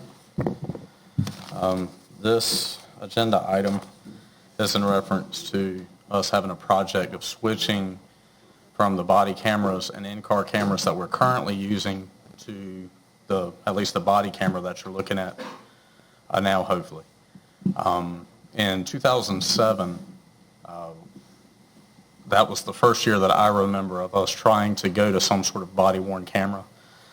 That started out as a very inexpensive but also very cheap little Scorpion camera DVR thing that they were pretty neat to work with, but all of the video that was taken of them, and it might not be a reference that you understand, but all the video looked like it was something from the Blair Witch Project. It was very shaky and very, made everybody look like they were possessed by something. But that was what we had, and that's what we could afford at the time. We did have also during that time, and in 2004 when I started at the office, we had one in-car camera in our car, and that was a system that actually worked off of VHS cassette tapes. Well, during the course of the years, just like everything else, technology has gotten better and better. And at first, the body cameras and in-car cameras were just way too expensive for us to even get into here in Beaufort County. But over time, that has changed. And also the culture of where we are as a society and the evidentiary needs of our law enforcement agencies when it comes to collecting evidence against people when we're trying to get convictions in court. Not to mention, and a very significant part of this, but it is secondary to the law enforcement parts of it, is that we need cameras now for just people to have an understanding what's going on and for liability mitigation when it comes to lawsuits for excessive force and other things. So Digital Ally was who we had equipment from for years and years. That product is still good as far as the camera goes, but we had issues mainly with the hardware. I call them a one-fight camera. You would have a DVR base that would be the battery pack that would be somewhere on the uniform, and then there would be a cable or a cord that would connect to the actual camera piece. So they would make good videos when we're in testing, but when we're fighting, usually the video would be abruptly ended. You might hear audio later, but you would see the camera on the ground sort of looking up at something. And to your question before you even ask it, well, we fight probably a little bit more with folks more than what you would think that we would. I'm not saying that it's a whole lot, but there are plenty of times where we have to chase people, tussle with people, and things like that there would be a need for us to have cameras for. The product that you're looking at is from Body Worn. They are in a lot of agencies on the western part of the country. Some of the features and benefits, and I'll go ahead and flat out say this is a luxury camera compared to what we started out with. But they're really not cameras, they're computers. And if you look at what the device is, it actually looks a lot like a smartphone, and that's how they describe those, is that it has a lot of the same features there. Some of the things that we liked about them is that there's no cord or cable that's going to connect or disconnect. But it also has just different abilities. It's going to be underneath most of the clothing. If you could see with the vest there, all that you're going to see as far as that camera in the head is just going to be the little circle. Part of the contract that we have is that during the first year, they're actually going to upfit our uniforms. So that's going to be part of the deal. The patrol guys and most of the people that are going to be wearing the body cameras are going to be, we're going to switch to an outer carrier for our vests. That's going to be a little bit more rugged, and it's going to help out with that. So it's more of the features and benefits. It's going to have access to either AVLs or locations of where the individual officer is attached to that device. There's parts of that with the in-car cameras. As soon as the lights activate, then it's going to start recording. There's a section of that device that we can geofence, so when the calls are coming in from 911 center, They can actually geofence the area that the call is going to be in. As soon as our guys get within that certain amount of coordinates, then the cameras will cut on. So we're trying to, in essence, deputy-proof what the camera's going to be recording and what it's not going to be recording. We don't want to have it where there's instances where the deputy chooses to cut the camera on or cut the camera off when the camera needs to be on. That is an issue that it needs to be addressed and is addressed in that. It also gives some safety issues where you might be more familiar with personnel or personal protective equipment for firefighters and first responders, that they have gear that if a person is standing up and then they go horizontal, then there would be tones and alarms that would go off so other firefighters can find out where they are and what's going on, because that is not a normal position to be in. Well, there's also features in this that could do the same thing, where if a deputy or officer that's attached to the device goes horizontal and stays that way, then it won't give a notification out or an alarm, but it will give a signal to communication and a placement on a screen that we can see, so if the person needs help, we can get them help. It also has the ability to pick up the sounds, like if it picks up gunfire in the area, just a high-pitched, quick hitting sound that the cameras will cut on. So there's a lot of things that these cameras can do that when we got into cameras years and years ago that they can't, and those things are needed now. As far as the pricing, we've looked into different devices. We looked into WatchGuard, we looked into Digital Ally, who we had before, and then Body Worn. As far as the features and benefits, far surpass the things and the capabilities of the other things that can do. It's not bells and whistles, not a lot of stuff that we don't need or can't use, but they're a better product. And then the service that goes along with it it's actually more beneficial for us. And one of the reasons that we're here before today is that, one, this is a sole source purchase. Even though we did do our homework and got information from other things, it is sole source because the specs of this device is different than what we can find in other places, but it's also a multi-year deal. By the rules of the purchasing policy, any multi-year deal has to come before the board, and we're looking for, really, it's a 5-year deal, but it's 5 payments to cover leased equipment. So if it breaks or changes or we need to exchange during the way, we get a new device that we send the stuff back. We're also going from having memory that we are purchasing with each device that we're also purchasing to using their product with the cloud. That is backed up and guaranteed, and that's guaranteed for as long as we're customers. So I know that was a lot of information, but this is a pretty big deal. And I'll just be, just being honest with you, is that it was a lot of money for me when I first got into looking at it. But the more I think about it, it's actually less that we're paying for this service, which is what it is, and these devices, than we actually pay for smartphones and the data that goes along with that. So we're paying for a smartphone that actually can record for evidence, can be a life safety issue for the law enforcement officers that are wearing that. And, so if you look at it that way, then it's actually more silly that we're spending the money that we are on the cell phones than we would be for the cameras, if that makes sense.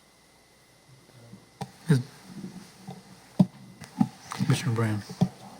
When you came to us at budget time, what did you figure your budget on these cameras would be? Right at $60,000. It was in the equipment line. Did you have any idea that it was going to be a 5-year contract? Yes, and there was information that was provided. It could be, and it's prerogative of the board. If you would like to, you can make the one-time purchase of $280,000 or whatever it is to do that. But we just felt with the, and I say we as far as conversations with the county manager, the finance officer, and our negotiation over the budget, we felt that it was probably more palatable and probably more beneficial to us as a consumer to go with the lease. If we buy them, then they are going to be warranted or guaranteed. But if we are on the lease program, then we actually get more benefits from Body Worn than we would if we were purchasing flat out. Okay, I got one more question. What was that watch-looking thing? That was actually, there are going to be capabilities for the deputy to cut on the camera. So if, just an example, a deputy is serving a civil paper or a subpoena that is usually not anything that you're going to need video of evidentiary value. But then something happens and the deputy has to go to a law enforcement mode, then that deputy can engage the camera. It's either on the wrist. A lot of our guys that were doing the test and evaluations on are wearing it in their vest so they can have it right there in their workspace and do that. So it gives us options to cut the camera on, but there are safeguard triggers like cutting on the lights of your vehicle, or we can even have it where when the doors open of the vehicle, we can have the cameras cut on. A lot of options on that, but that gives the operator a little bit more ability to use the device. Thank you. Yes, sir. Is there a motion? Is there a second? Second. All those in favor? I got a couple of questions. Go ahead. Go ahead, Ed. I think it's a good device, and you said we could pay for it all one time, the whole $280,000, $280,000, was it 200, whatever it was. Yeah. But anyway, And that was just a ballpark, but it was an under anyway, ballpark. my thing is we just do it by the month, by the year, because with technology changing, as that changes, then that will also be covered under that, will it? Yes, from what I understand is that each year there'll be an evaluation of where we are. But on the third year, if we do year 1, year 2, year 3, on the third year, there'll actually be a replacement of the devices that we have in total and upgrades. So if there's any upgrades in material or cameras, then that'll be a part of that third year process that we would get all new stuff. But I see exactly what you're saying, because I mean, if you're looking at it as being like cell phone technology or as a computer, then usually computers are obsolete by the time the end consumer gets their hands on them anyway. Don't really see that being in the case of law enforcement cameras, but if it does, then we'll be ready to do that. And the second part is, have you searched for any grant money to help subsidize these things? I see some departments get funds for cameras and stuff. We have and will continue to do that. We've also in the past we've used several like grants, like JAG grants or things like that aren't necessarily attached to the cameras to purchase cameras. Mm-hmm. But the thing that I find a lot when it comes to the body camera grants is that there's a lot of strings attached to what you have to do. You're actually collecting a lot of data, in my opinion, for the federal government. And you're having to spend time. I mean, if I get cameras of something and we try to put 60 cameras on people, I'm going to need somebody that just works on that grant to make sure that we can get the information that they're looking to get out of that. If I found a good deal, then without a doubt we would use it, but I really haven't found good deals when it comes to cameras. And the last part of my question is this: is there any policy in place when our deputies is out? I mean, you see on TV and he reading newspapers, the camera wasn't working. They didn't cut it on till after the shot the man, then they cut it on. They didn't see what happened before that. Is there any policy in place that, like you said, and I like that, when the lights are on, the camera's on. And when the lights is on, you just don't stop the light, don't turn the light on, just let it D across. There is policy, and the policy is pretty standard.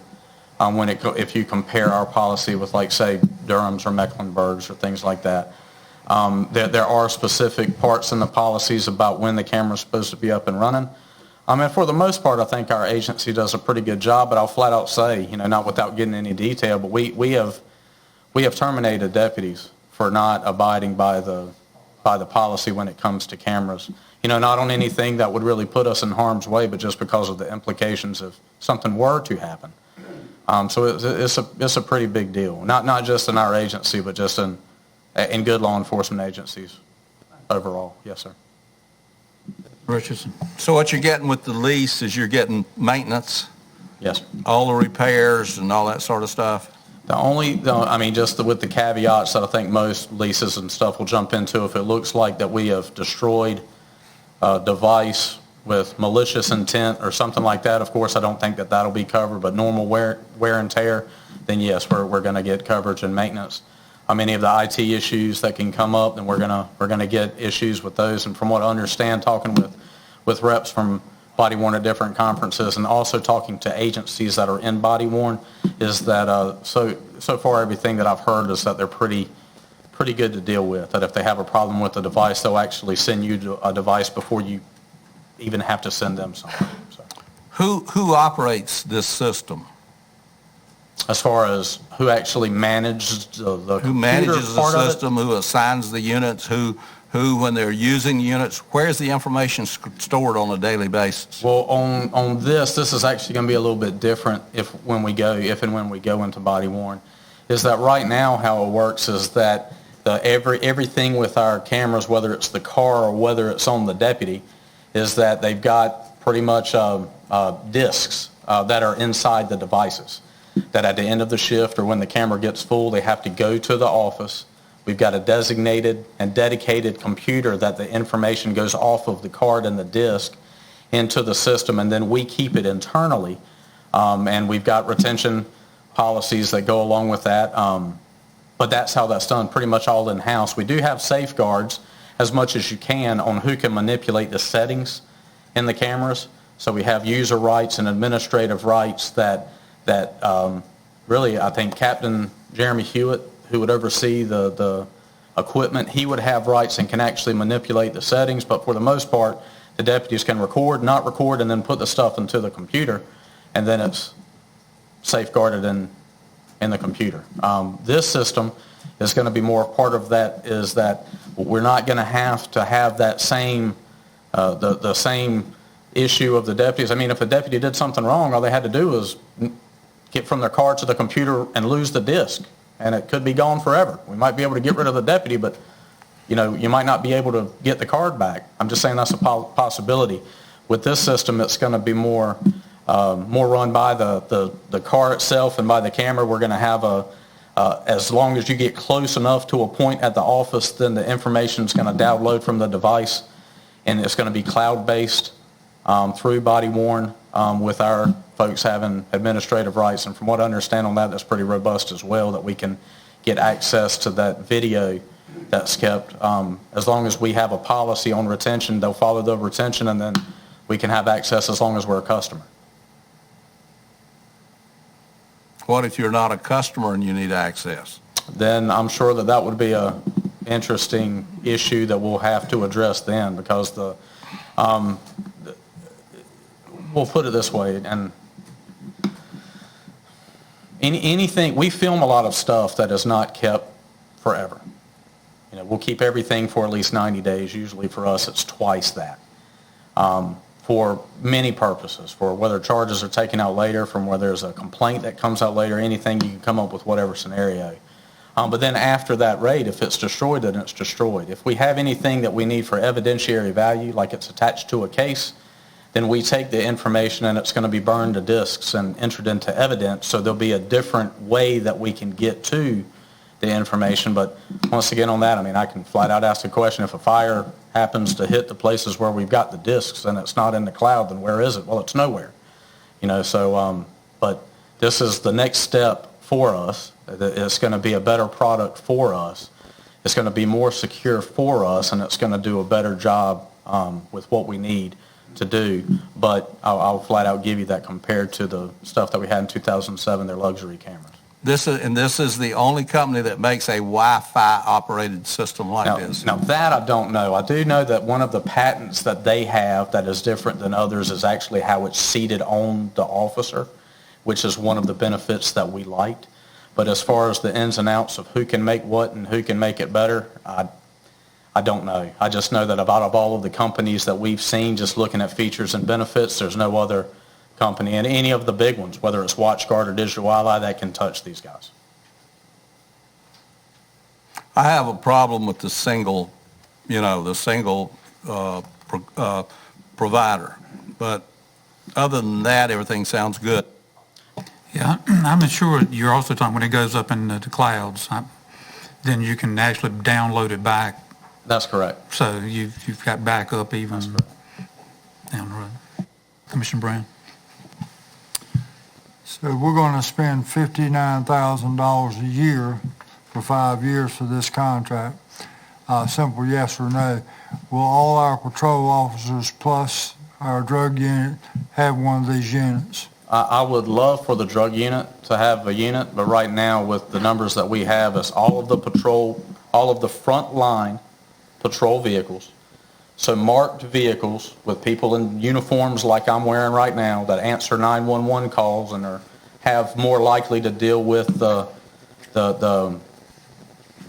snap issue that they need to film. Those are covered, 25 cameras for the cars. And then the other's 39, which is covering the body cameras for those officers, for the deputies that drive those vehicles. And then we're also covering school resource officers. I would love to put a body camera on everybody that is sworn and detention staff, but I just don't think that we can afford that. But if it's your prerogative to make that an issue, I will find you the number and bring it right back to you. Well, if you could do that, I would appreciate it. Is there any reason why we don't put body cameras on the drug unit other than right now it's just cost. You know, right now it's just cost. Now I can't put a camera that is semi-concealed but not concealed on a guy who's in plain clothes working drug cases. But I would love to have a device for when we are doing the raids, that we're driving around in our crew cab trucks with 6 people in it, jumping out and pulling people out of their houses. I would love for our drug unit to be wearing the cameras when they're doing those. And if that's the case, then Commissioner Richardson can watch all that stuff on TV later. Thank you, Charlie. Yes, sir. Give me those numbers again on cars. There was how many? 25. And then 39. And then 39. And that covers the 25 people with the cars on the front line, and then 14 positions for the SROs. That's each school and the supervisor. So they're on the scene. That thing is transmitting back to where? It's if you have to the get vehicle? You have to get pretty close. No, I mean it'll be recorded in the device. It's held but then once you get within an area close to the sheriff's office where we're going to have the link up, then it's going to start downloading it from there. Commissioner Booth. I got one more, Charlie. I forgot to ask you this. Are your commissioned officers wearing those body cameras? Like the lieutenants, the sergeants? No. They're not wearing them? No. Okay. The level that we are right now, well, and that's going to increase with this purchase. Right now it's patrol sergeant, who is the frontline supervisor that runs our day-to-day operations on the road 911 callers, the corporal under them, and then the 3 and going on to 4 deputies that are going to be under them within the next 6 months or so. One more question. SROs, are they going to have these? Yes. Yes, they're a part of that. You said, okay. The only, we tried to negotiate and try to figure out a way that I could get bailiffs into these devices in this, but just the price point. I needed the price point to be roughly to the point of that $60,000 that we spent for firearms the last 2 years to keep the equipment line roughly the same. You know, so I thought that was important, so there wouldn't be an uptick in the overall budget, but it's buying equipment that we really desperately need. Any more questions? How many units?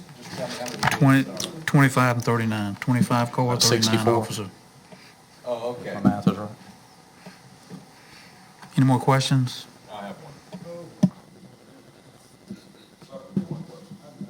I don't know why it is. Some people can ask a question and other people can't. When I pull your chain, you bark. You barking right now. What is the cost for additional units? We're at 64 now, 25 and 39. I guess we're talking on the 39 grade. I can get back to you with the actual numbers, but when what we were looking at, the next step up, we would be adding 8 cameras. So, I mean, it would be pretty substantial. If you look at the camera per cost, right now it's a little over $1,000 per unit per year, or actually a little under if you look at the total that we're going to be paying plus what we're looking at.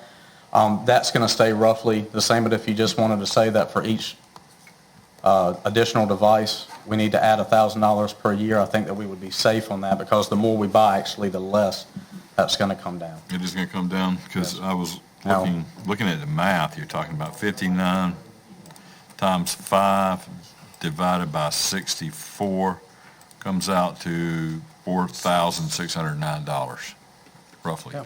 So you think it would be less than that, possibly, for each additional if unit? I mean, that's just adding bailiffs.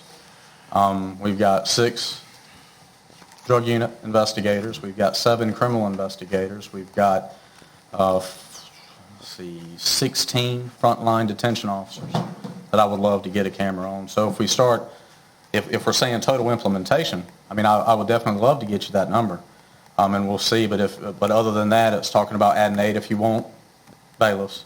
I'd add another 16 if you want jailers. I'd add another 6 if you want drug unit operators. But I'd add another 7 if you want criminal investigators, and then that would leave, the only people that would leave out would be the division commanders, who I wish we did get into more law enforcement stuff than what we do. But for the most part, my job is figuring out what this board's going to need and try to go from that. So I haven't needed body armor on my front. I needed it more on my back than that when dealing with a lot of these folks, but it's all right.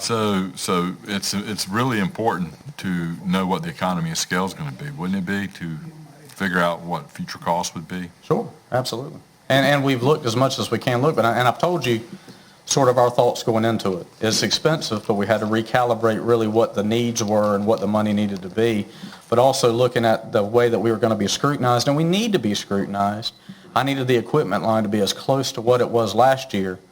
Otherwise there'd be talking about, overspending and bells and whistles and toys not tools and all of that stuff, so I was trying to avoid that while we were negotiating an overall budget. Commissioner Booth, Charlie, getting back to what Stan was asking you, you said you need 16 for your jailers.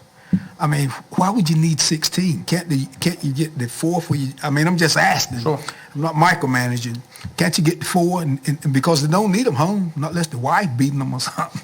But why can't you just get those 4 and leave them there, and when the next shift come in, they put them on like you was the numbers you got right here. That's 4. Those decisions, I mean, can be made. What we're trying to do is get you as much. Sure. For years, what I found, and I was one of the deputies that was in charge of equipment, doing quartermaster duties for several years at the office, and what I found, whether it's a pen or whether it's a car or whether it's equipment that you're on or whether it's a steel anvil, if you give somebody and sign up and I put, Commissioner Richardson, this is your gear, and you sign for it, and you're responsible for the uptake and for that gear, then I can hold Commissioner Richardson responsible for that. If the more and more we get into community property, the more and more where we are less apt to be able to hold the individual person accountable for anything that goes along. And there will be things that go along with it. We will find stuff that's recorded that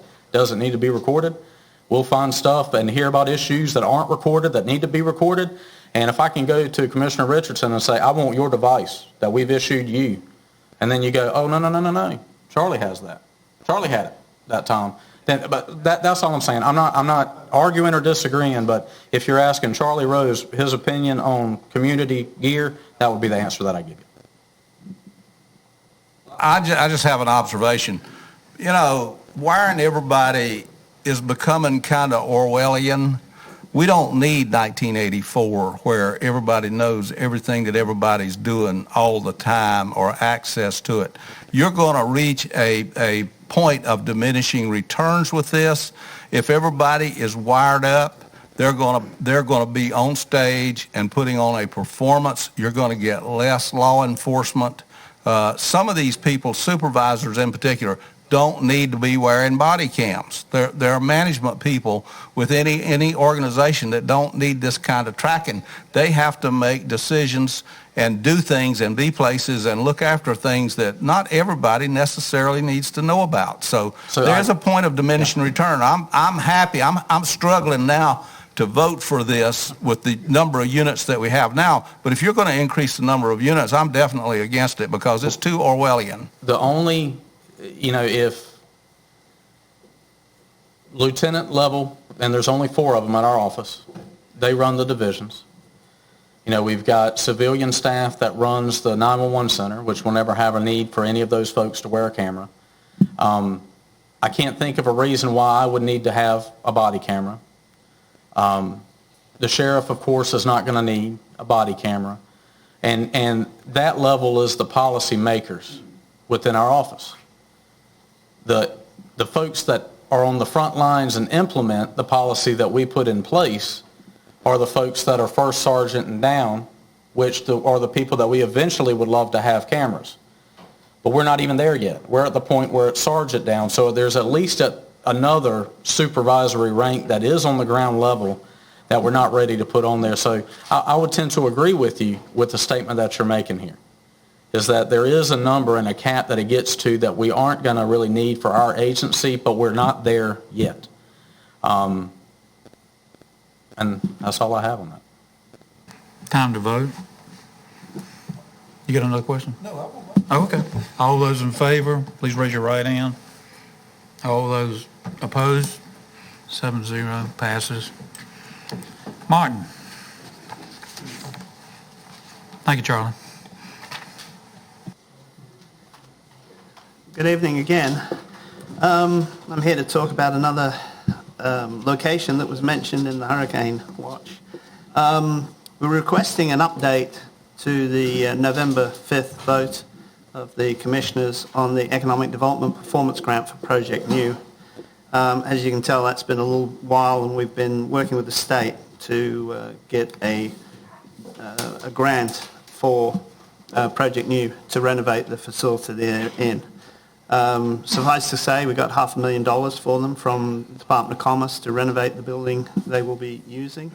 And also financing is going to be coming from Tideland EMC, and there will be money for training through the community college.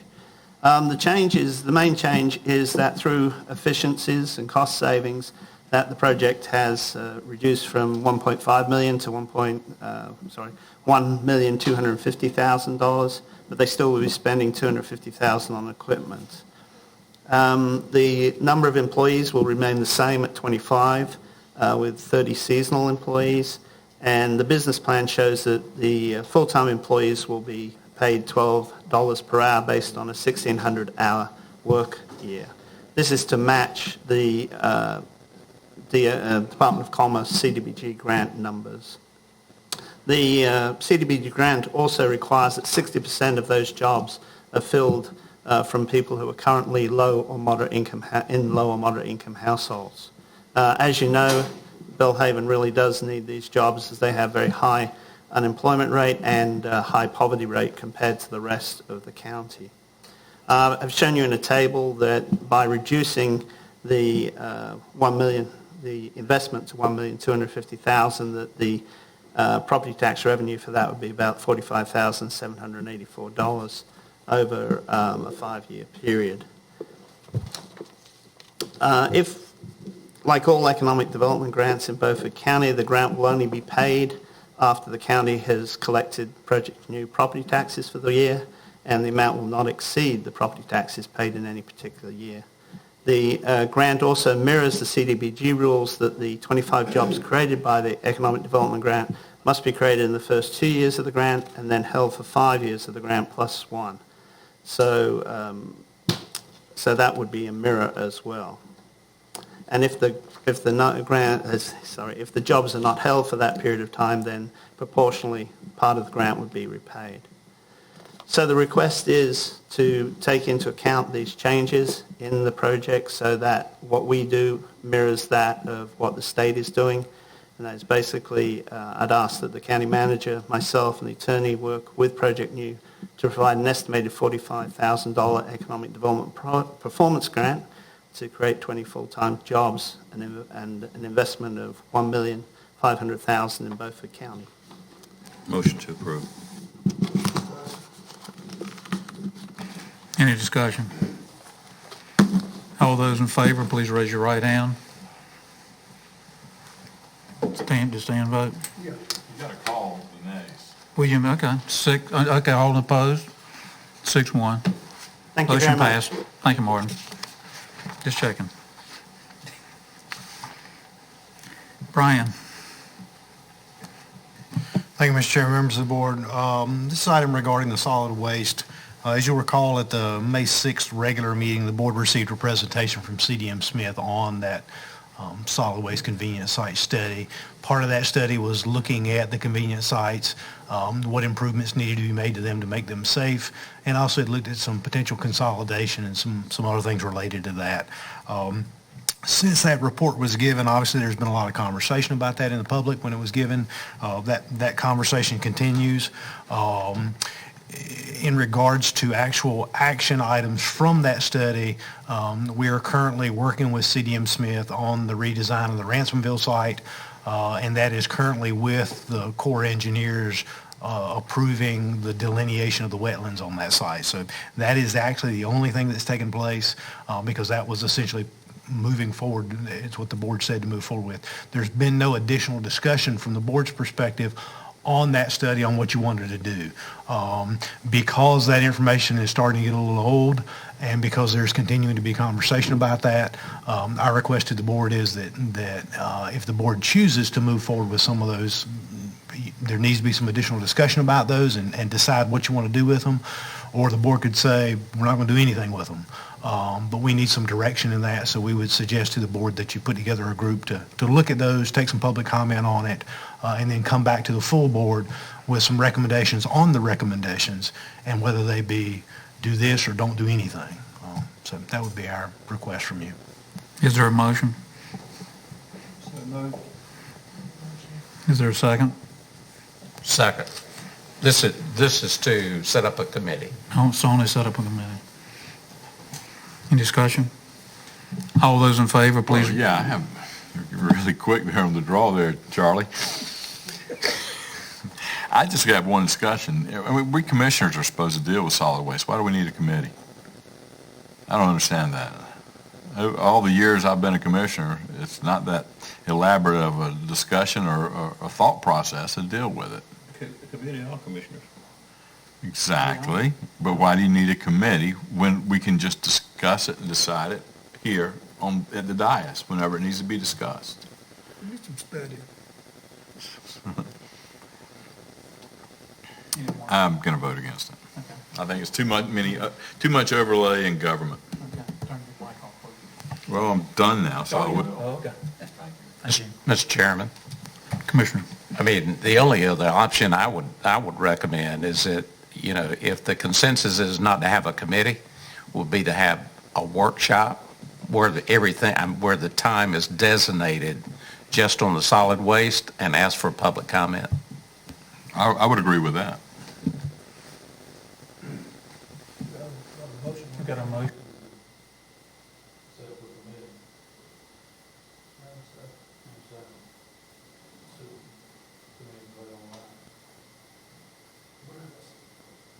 You might though.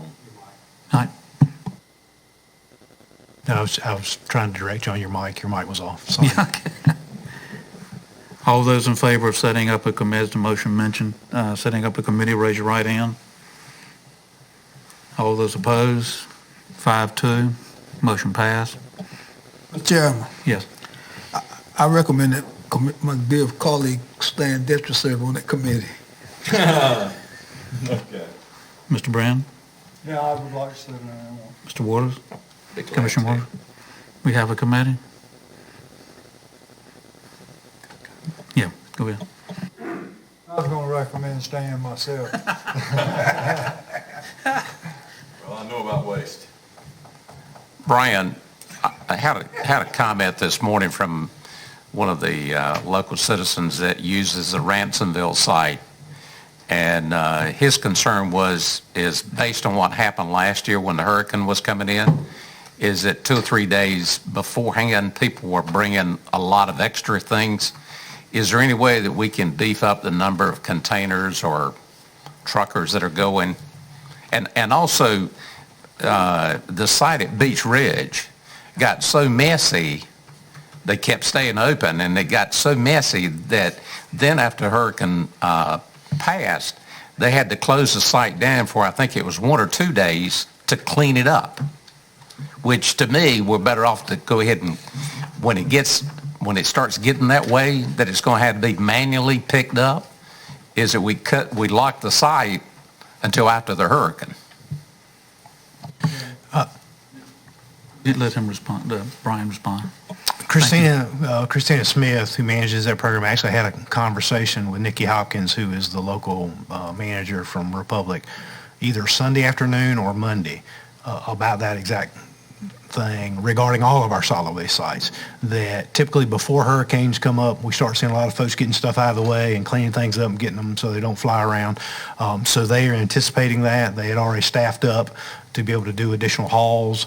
The other thing related to that is that they've got to have time to get the site clear, because they don't want to leave a lot of stuff on the site once they shut it down. So they will be shutting those sites down. We don't know the exact time and date yet, but they will close those sites during the hurricane. But they will need to have time to get them cleaned and emptied before they shut them down. So they will be adding additional people and working to do those.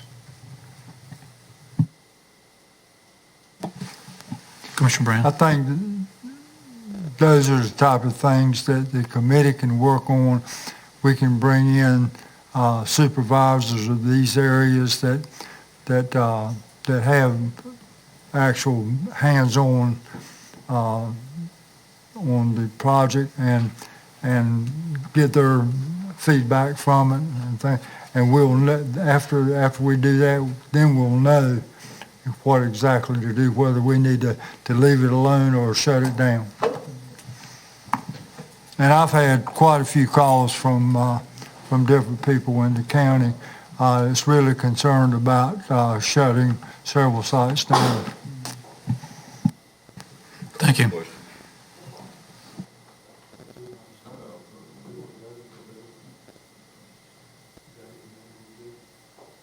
Brian?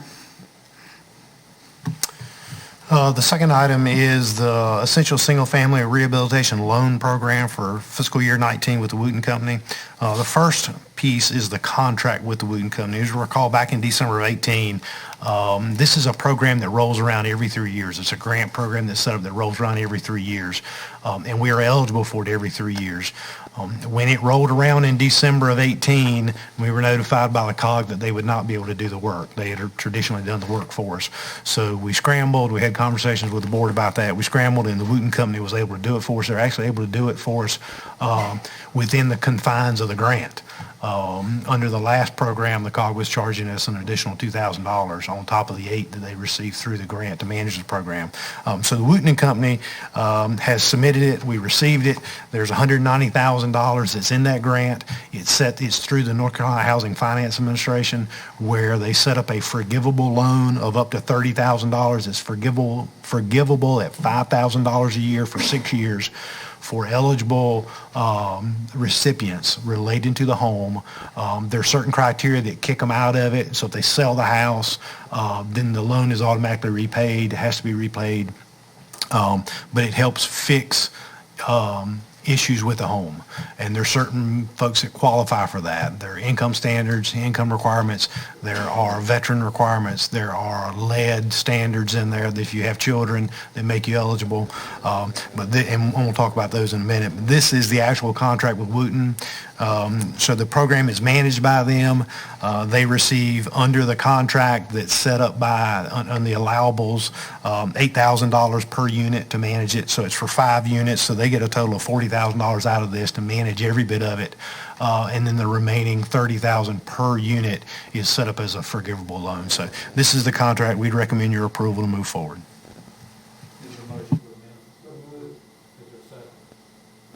Is there any discussion?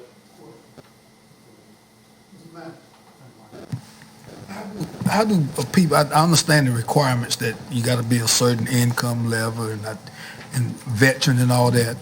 But how do people go about applying for these grants? That's part of the next policies, the assistance policy. Okay. And the other one, there'll be advertisement, and then there'll be a list of criteria that they go through. But yes, that's part of it.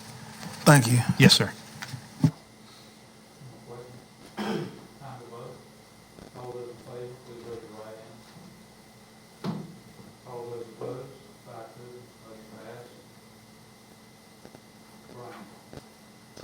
Thank you, Mr. Chairman. This is the assistance policy and the procurement and disbursement policy that is related to the 2019 cycle of the Essential Single Family Home Rehabilitation Loan Pool. These policies are essentially set up and in compliance with the North Carolina Housing Finance Administration. It lists what it is, how to apply, who's eligible for it, the ranking system, how they evaluate who is eligible. Then it also talks about, in the next policy, the procurement and disbursement policy, so it's very tight in how they do it. So that is there for you to read, but these are the policies that are required to be approved by the board for the program to continue. We'd recommend your approval. Is there a motion to do the assistance policy and the procurement and distribution policy? So moved. Got a second? Second. Any discussion?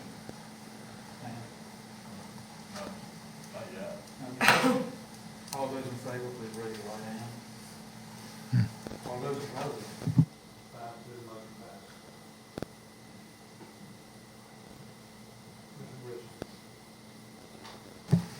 Well, I have a proposal here, but I would like to hear the manager's report on where we are with the status of the approval of FEMA maps. Had a conversation, or I actually sent an email to Randy Munt, who is with the North Carolina Department of Emergency Management, Department of Public Safety, and I asked him if there was an update on the status for the FEMA maps. His reply to me was, and I've had this specific question asked to him, has everything been submitted? Are we in the process? And that was yes, but there's a lot of paperwork that moves back and forth. So I'm assuming that's what this is. But he says, we're assembling the final paperwork to send to FEMA. We'll be requesting a November 15th letter of final determination, which makes data and mapping effective May 15th of 2020. The caveat is we're a bit concerned about FEMA being able to process the abundance of documentation in a timely manner, considering FEMA Region 4 has already been activated to respond to the impacts of Hurricane Dorian.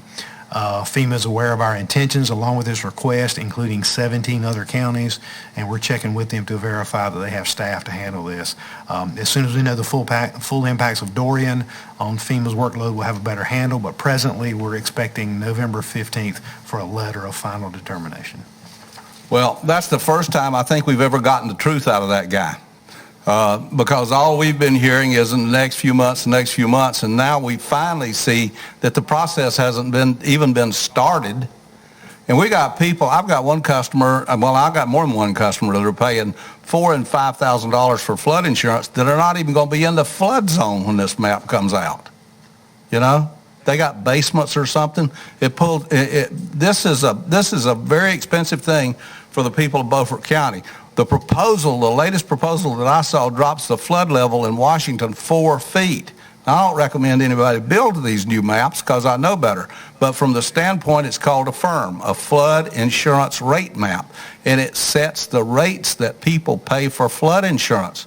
There's at least $5 million in this county that people are going to save when this stuff's finally approved. The date that these maps could have been approved was 2013. Why? Because the 100-year flood was based on the 1913 flood event in this county. This has been a foot-dragging process from day one, and it's been up and down, it's been sideways, simply because no political pressure has been put on it. And I was really hoping that you would have something a lot more definitive than that, because I'm still with just promises. I mean, he's just telling us, gee, we're just starting the process. We're not sure we're going to have staff to do this.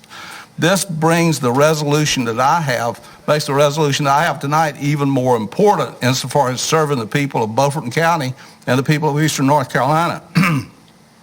And it'll take about a minute to read it, but I'll read it. Whereas new flood insurance rate maps should have been presented to Eastern North Carolina counties located on the Pamlico River region during the year 1913, and whereas 2013, excuse me, thank you. Whereas almost 6 years has passed with no final maps having been presented, and whereas new maps have been promised for the past 2 years and possibly longer with no evidence of said final maps having been presented, and that's just what the manager just told us.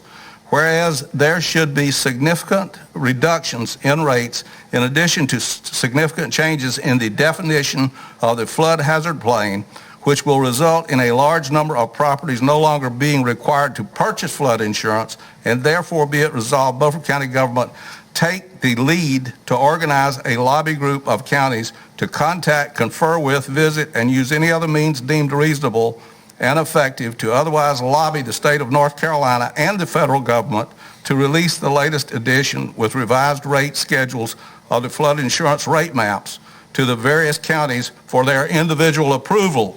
And let me insert this. For those of you that don't know how this works, the official rate, the maps are given to the counties. It's up to the county commissioners to approve that map. And the reason is because the maps are enforced through the local building officials who issue building permits. That's how it works. That's why this is important. Be it further resolved that said lobby group of counties secure a refund to be paid to citizens for the excessive and otherwise unnecessary flood insurance premiums paid since 2013. And fellas, I hope you'll vote for this, because just voting for this and getting this in the right hands of FEMA is going to cause some things to start happening. Yes, we do need to send this to all of the flood counties in eastern North Carolina. We do need to call a conference of those counties. We do need to sit down and get organized. And for those of you that are new to the board and don't know how this has worked in the past, this is how we got major changes which affected development in eastern North Carolina in the stormwater program. We did identically this same thing.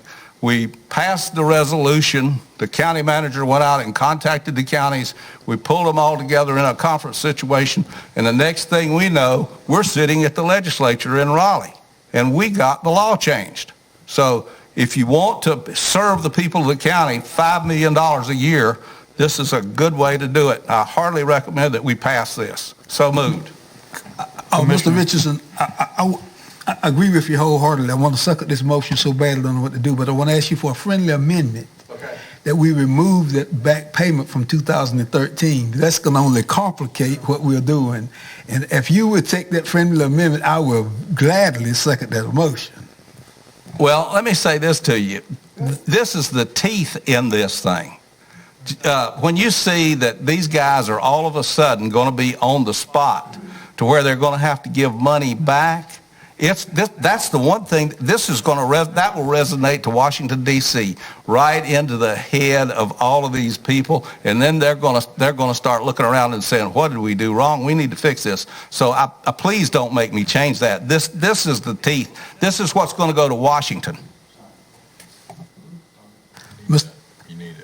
I don't agree with asking them to give us back pay. It is us, the whole county. Yeah, the county. I really don't. But this is important to the citizens of Beaufort County. But I will second that motion. But I'm still disappointed that we're going to ask the federal government to give us reparation.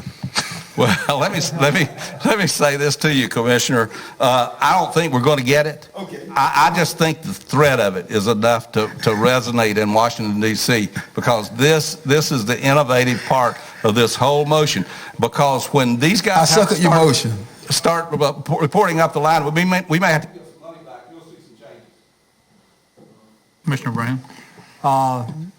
Well, everything that I was going to say just got said. Sorry about that. But I have to agree with Commissioner Richardson on the last paragraph. Even if we don't, even if citizens of Beaufort County don't get any money back, which I doubt very seriously they do, but it will force FEMA and the federal government to get off their butts and go to work. Thank you. All those in favor of the motion, raise your right hand. Thank you, gentlemen.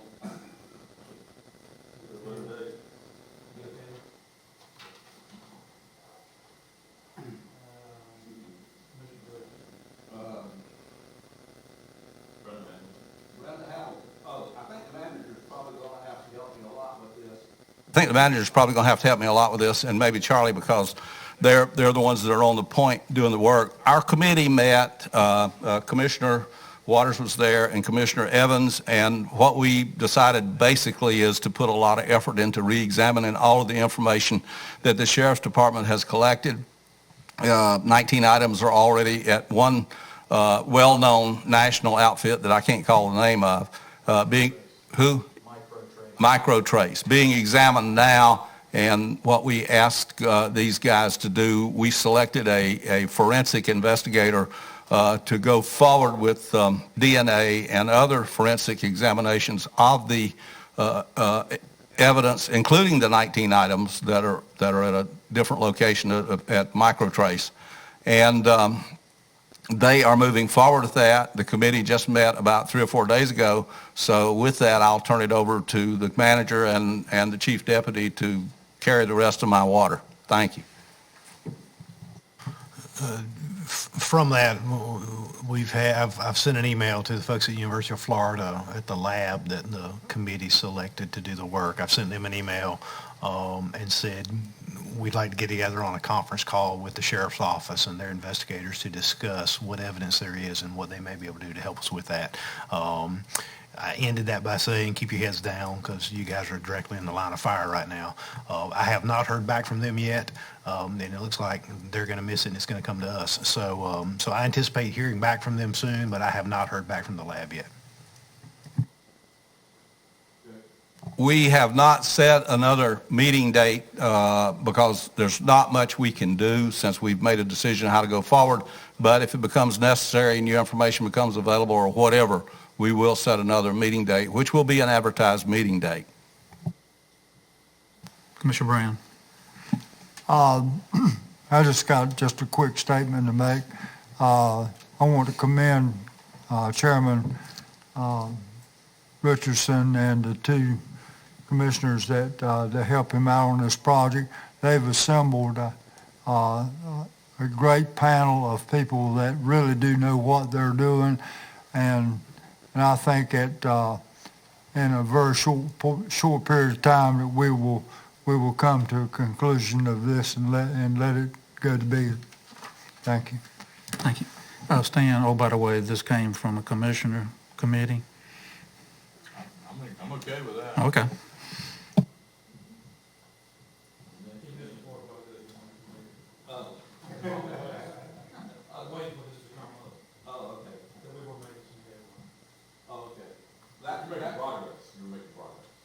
That concludes my report on that particular item.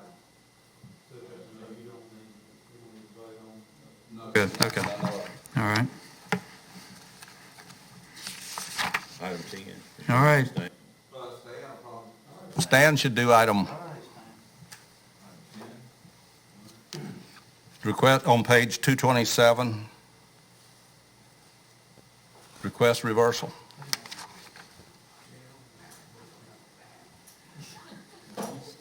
You ought to have this in your hand, Stan. Give me something more than item 10. Okay, Hood, you don't want to do it? I'll do it. You do it. I'll do it. This is back in June, the governor wrote this. June 26th, he came out with this comment in regards to HB 370 when it was in its early formation. And I quote, as the former top law enforcement officer in our state, I know that current law allows us to lock up and prosecute dangerous criminals regardless of immigration status. This bill isn't about that. In addition to being unconstitutional, it's about scoring political points and using fear to divide us, end quote.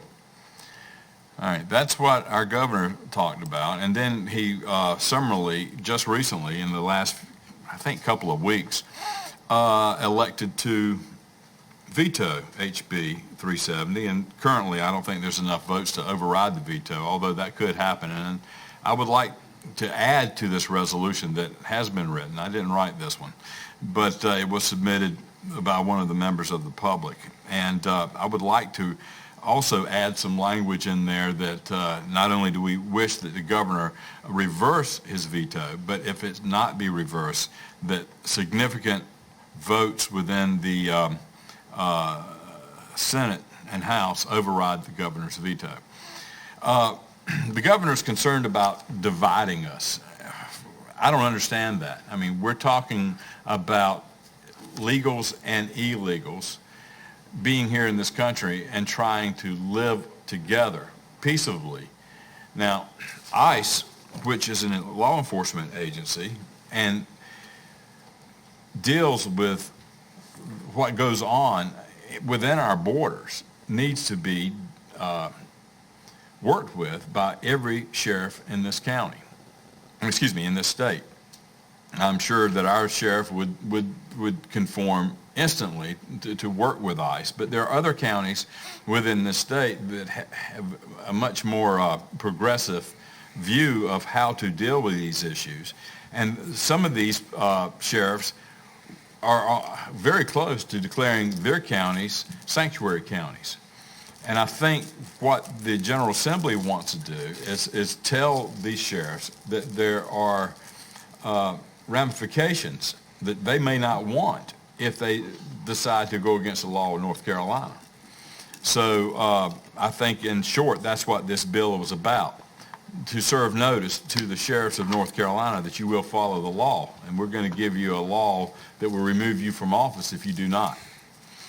So I think and you other commissioners would like to speak to this, please feel free to.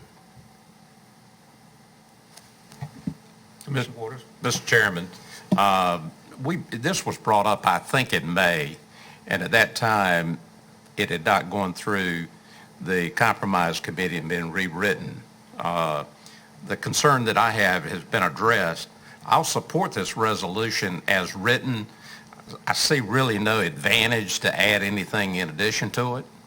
I mean, I think this is it in a nutshell. So I'll support it as written. Would you like to make that in the form of a motion? I would yield to you to make the motion, since it's your item. Well, it's Hood's as well, but any of you commissioners can make the motion. I will make the motion, if Commissioner Waters will agree to it, to adopt this resolution as written. I'll second it since you did that. Thank you very much. Got a motion and a second discussion. Time to vote. All those in favor, raise your right hand. All those opposed? 5-2, motion passed.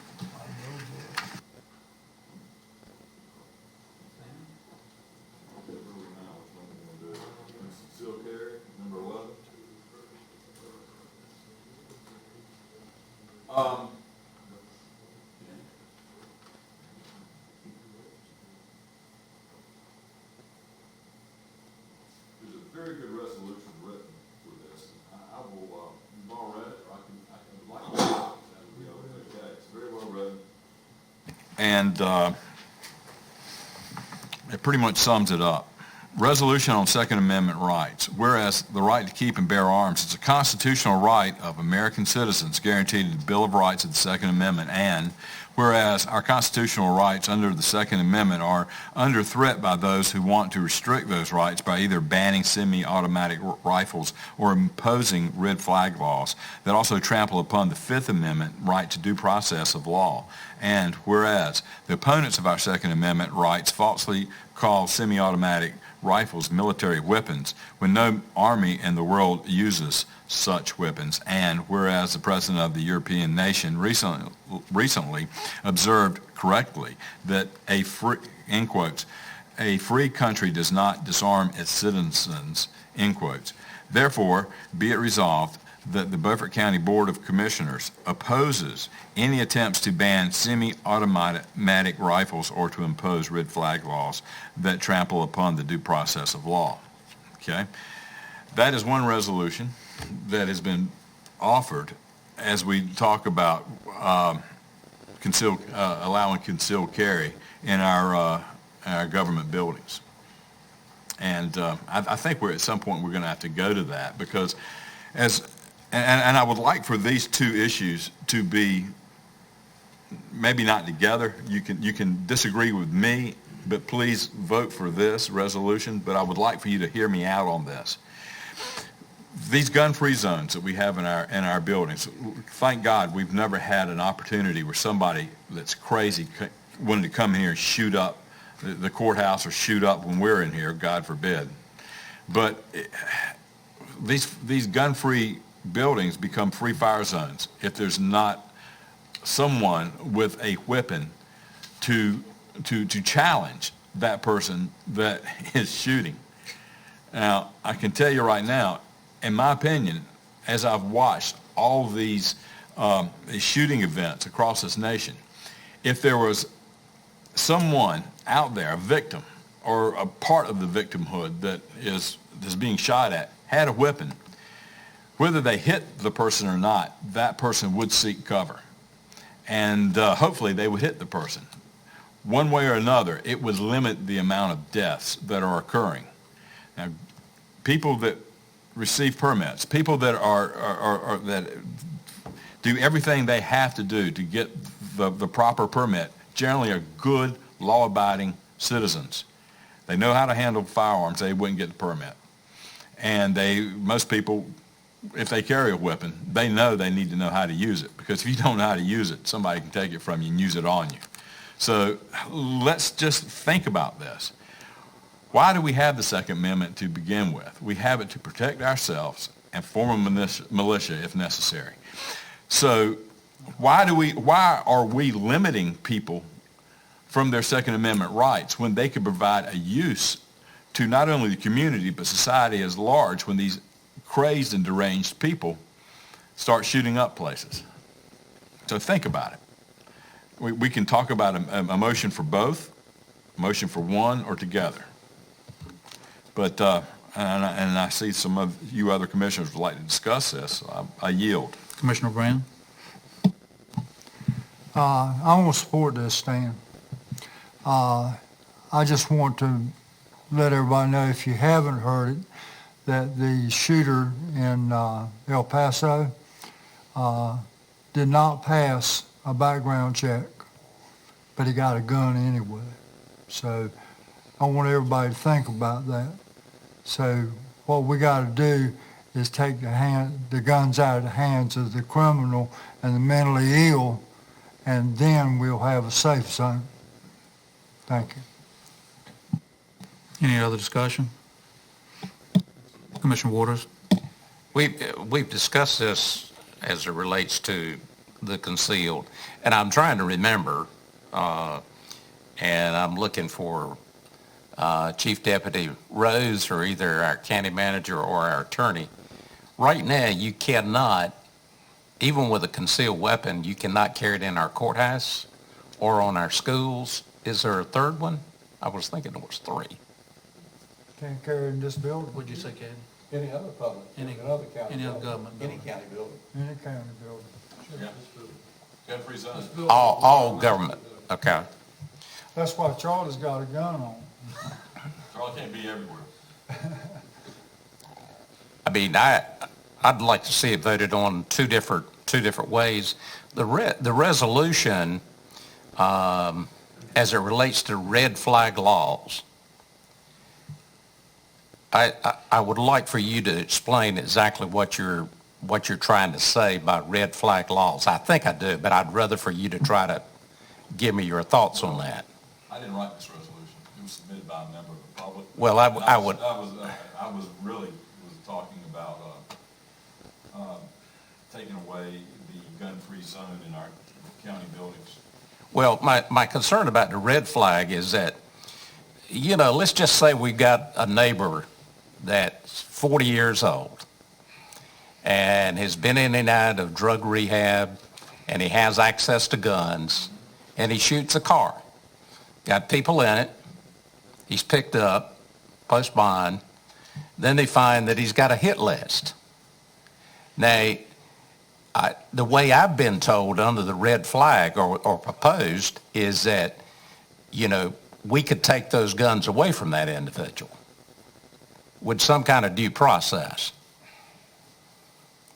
And that's my interpretation of red flag. I mean, to me, red flag laws, if used properly with some kind of due process, it's got to be part of the several prongs to help solve our problem. Mr. Chairman. What Commissioner described is not a red flag law. That's a for cause. A red flag law is a law that goes with just part of what you described. Let's just say that the guy has been on drugs or accused of having been on drugs. He doesn't have any other criminal history. With red flag laws, if he's used certain drugs, then the sheriff would have the right to go and take the guns. It opens the door to a lot of false accusations. But if what you described was a person who did a criminal act, so that opens a whole different door to where you can use due process as you described in order to deal with that person, because he's already proved that he's been dangerous. The person that's just been accused of drugs has only used drugs. He hasn't threatened anybody. He hasn't shot a car. He hasn't done this or that. There are a lot of other kinds of things where if someone was declared an alcoholic, if someone was receiving psychological services and counseling, that the counselor would be required, and the counselors now are required to turn a lot of people in, that the counselor would be required to report him to the sheriff, and the sheriff could go get his guns for virtually no reason at all. He hasn't done anything criminal. That's the red flag. The red flag is maybe there's something out here we don't know. What you described was a criminal act, which is legitimate to close in on him. So that's why I don't like the red flag laws, because they open the door for a lot of abuse. You need several acts in order for a person to lose their rights to use the guns, but they need to be, even one serious act is probably enough. That's not red flag. Red flag is, hey, it looks like we don't like that guy, and it looks like he could do some damage, so we're going to go take his guns. Commissioner Langley.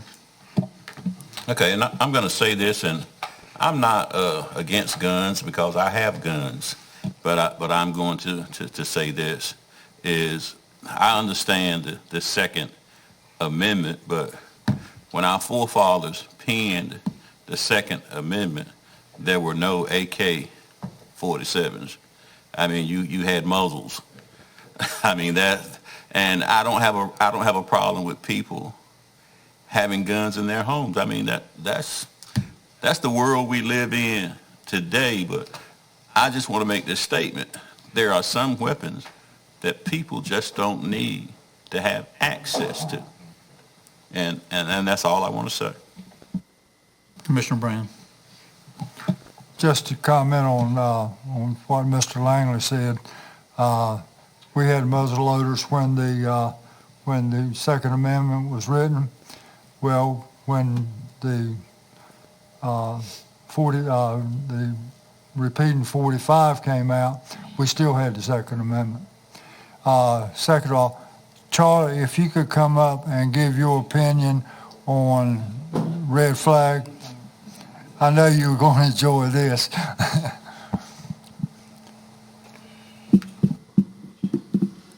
My own opinion, I'm a Southern boy, grew up around here, been around guns my whole life, comfortable around guns, comfortable enforcing laws with people that are around guns. And I've always thought that you've got to do 2 or 3 things with any weapon before you actually use that weapon on somebody. So if you're paying attention to what's going on, then you know, and doing your job, then for the most part it's going to be okay. I'll also agree, and this is my opinion here, is that just to go to the statement of the forefathers and everything, is that, you know, since the beginning of time until now, the main carry for folks in the public has been usually comparable to what the frontline infantry person in the military would carry. You know, in the times that Second Amendment was written, it was a musket. And now the frontline infantry carries M4s, which are pretty much AR-15s. You know, I think that, me personally, I think it's more lines of a constitutional carry, meaning that if you can legally carry a firearm, then you ought to be able to legally carry a firearm without a permit. I mean, I believe that the sheriff feels that way as well in conversations that we've had. But I also understand another reality of the situation where, you know, our government is a divided government. There's just as many people on the right side that believe wholeheartedly in one way, and there's just as many people on the left side that believe in another direction, and it's up for the government leaders to actually lead and to come up with laws that make sense when it comes to that, and then other people who are being led will follow that. So you asked for my opinion, and that's what my opinion is. Charles, just one quick question. when someone comes in and applies for concealed carry, what kind of background check do you do on that person? There's 3 different background checks done for concealed carry. There's one that's done locally by the sheriff's office. There's one that's performed by the State Bureau of Investigation.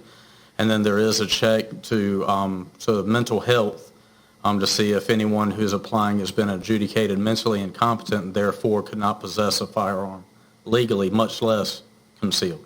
So those are the checks that are performed for. It's pretty much in any involuntary commitments or commitments is actually a civil process. So they do the searches through the clerk's offices, where that's where the paperwork and the adjudications would actually end up. So that's where that mental health check is done, because there's no way to check each and every mental health facility that a person could actually have to go to. And I hope that Thank you, Charlie. Yeah, one. Go ahead. I would just like to comment on several things. I agree that this is a exceedingly poorly drawn resolution on Second Amendment rights. I would say to the commissioners, I would not recommend that you approve this and send it anywhere. I mean, this has got more errors in it, and if not outright errors, they're just things that are not explained throughout here, such as red flag laws. We've just talked about that. Doesn't say anything about that. Trampling upon Fifth Amendment right to due process. How is that so? That doesn't say anything in exactly what that was. Falsely calling semi-automatic rifles military weapons when no army in the world today uses such weapons. What a ridiculous, what's the proof behind that statement? The president of a European nation. What is that? It's just, I don't know who drew it, but whoever drew it didn't put it together. Trampling upon due process of law. How red flag laws that trample upon the due process of law. Who's to say there won't be due process of law? So I can't, there's no way I read this several times, and it makes no sense to me. I don't recommend that you approve it. On the other issue, which has been coupled with this, this comes up, seems like it comes up about every year. Somebody brings this up. Seems like last time the committee members voted on this, commission voted on this probably about 2 years ago, it seems to me. I'm not even going to get into what a militia is and the background of the federal Second Amendment. You probably already know this, but we also have a state constitution that has the identical language in it, plus a few more sentences. But that was what the intention of this original thing was. Certainly did not cover AR 15s or 16s. I was trained on an AR-16. I was in the military from 68 to 72. I qualified on that gun, along with also the 14 and a 45 is what I recall, in addition to machine guns and that kind of stuff. I was an infantry officer. So if the question, the pure question here, if it is, how do I feel about my fellow citizens having guns and coming into these meetings, the so-called good person with a gun, which I've heard, which will make these things stop. I think it's a terrible idea. I feel, how safe do you feel coming into this building now versus how safe do you feel if there's 15 guns sitting out here and somebody pulls a gun and people start shooting? Now, that's me, and maybe I'm going beyond what I should say, but I think that's just lunacy. Hang on, then you. I'm opposed to it, was opposed to it a year and a half ago, and I'm opposed to it now. It's just something I don't like about being in a government building and something goes bad and there's somebody in a weapon. Charlie's guys come in there and he's trying to figure out who the real threat is. Everybody says, oh, we can figure it out. I just don't think that's a place to have a concealed weapon is in a government building. I don't think the employees are going to feel any safer if they stand up and say, yeah, we'd like to have somebody walking around with a .45 on their hip, then we'll talk about it. But as long as we've got the police department here and the sheriff's department, I just soon leave these government buildings as they are. Yeah, thank you. To answer what Commissioner Langley and our attorney, back when our forefathers came up with the Second Amendment, yes, there were muskets, muzzle loaders, there are also rifles. And those rifles were used by our militia and our army to beat the British. And they were very accurate guns. They were beyond the AR-15s compared to the musket, well beyond the AR-15s. And it equalized us tremendously. It helped us tremendously when we were fighting the British in 1812 in the one battle that occurred after the end of the war, the Battle of New Orleans. We killed like 3,000 British and suffered only a handful of casualties ourselves because we had rifles. And that made a big, big difference. You know what a rifle is? It's rifle. And it shoots much more accurately. Today, what they carry in the military, that was not me. Time to go. All right. Ring the bell. What the military carries now is well beyond what an AR-15 is in every regard. And I don't think you can get into, well, that weapon is just too much for the common man, when the common man doesn't want to be disarmed. The great fascist governments of our age, or the age before us, take away the weapons first. And once they disarm the people, they do what they want to the people.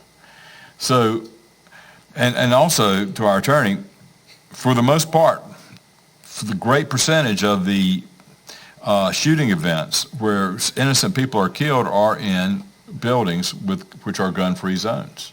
And then they become free fire zones because there's nobody there to counter the shooter.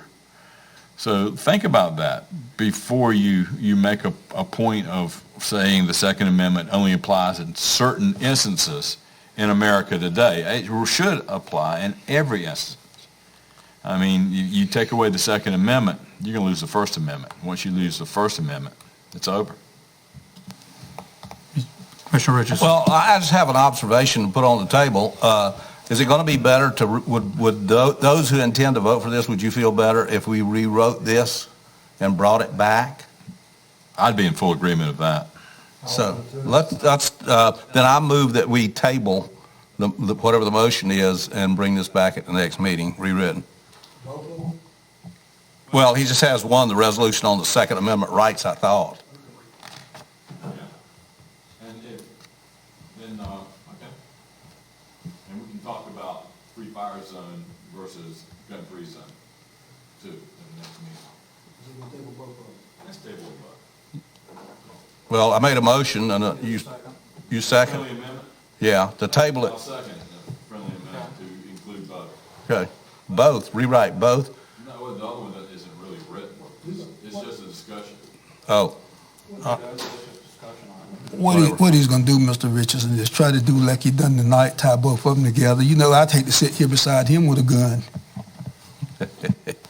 Yeah, well, if you had a gun, I would want one. Yeah. Be careful what you say now. That can get into the red flag real quick. That's right. We're already red flag, both of us. Well, Mr. Richardson, I'm serious. I would hate to sit beside him with a gun.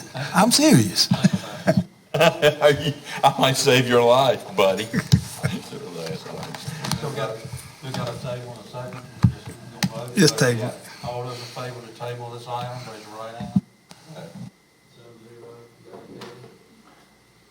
While we're on this subject, I meant to ask that whatever resolutions that have been passed tonight be sent by the clerk to all of the counties and to our representatives.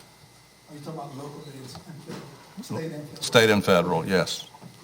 Those that have been passed, I don't remember what's been passed.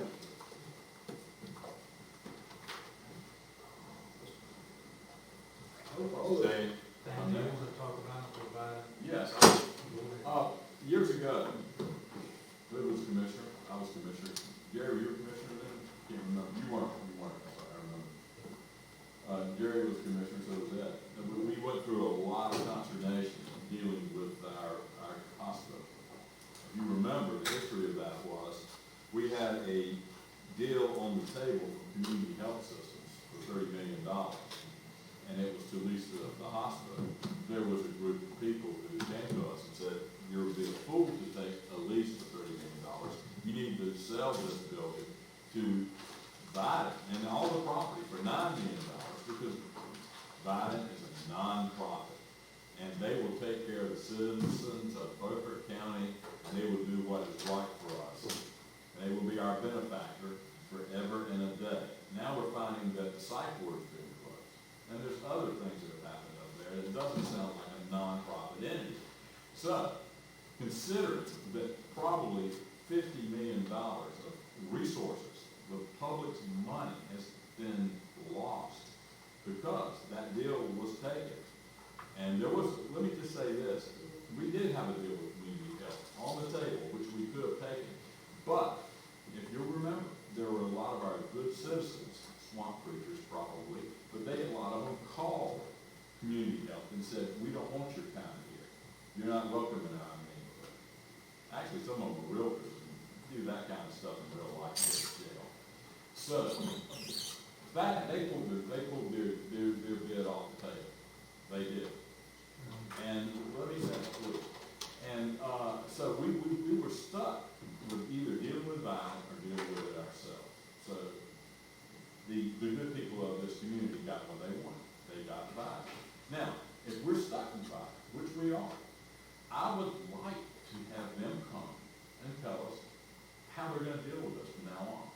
Is it going to be a non-profit entity, or are they going to have to make money at every turn? Because before they closed the psych unit, we've had that psych unit up there for a long, long time.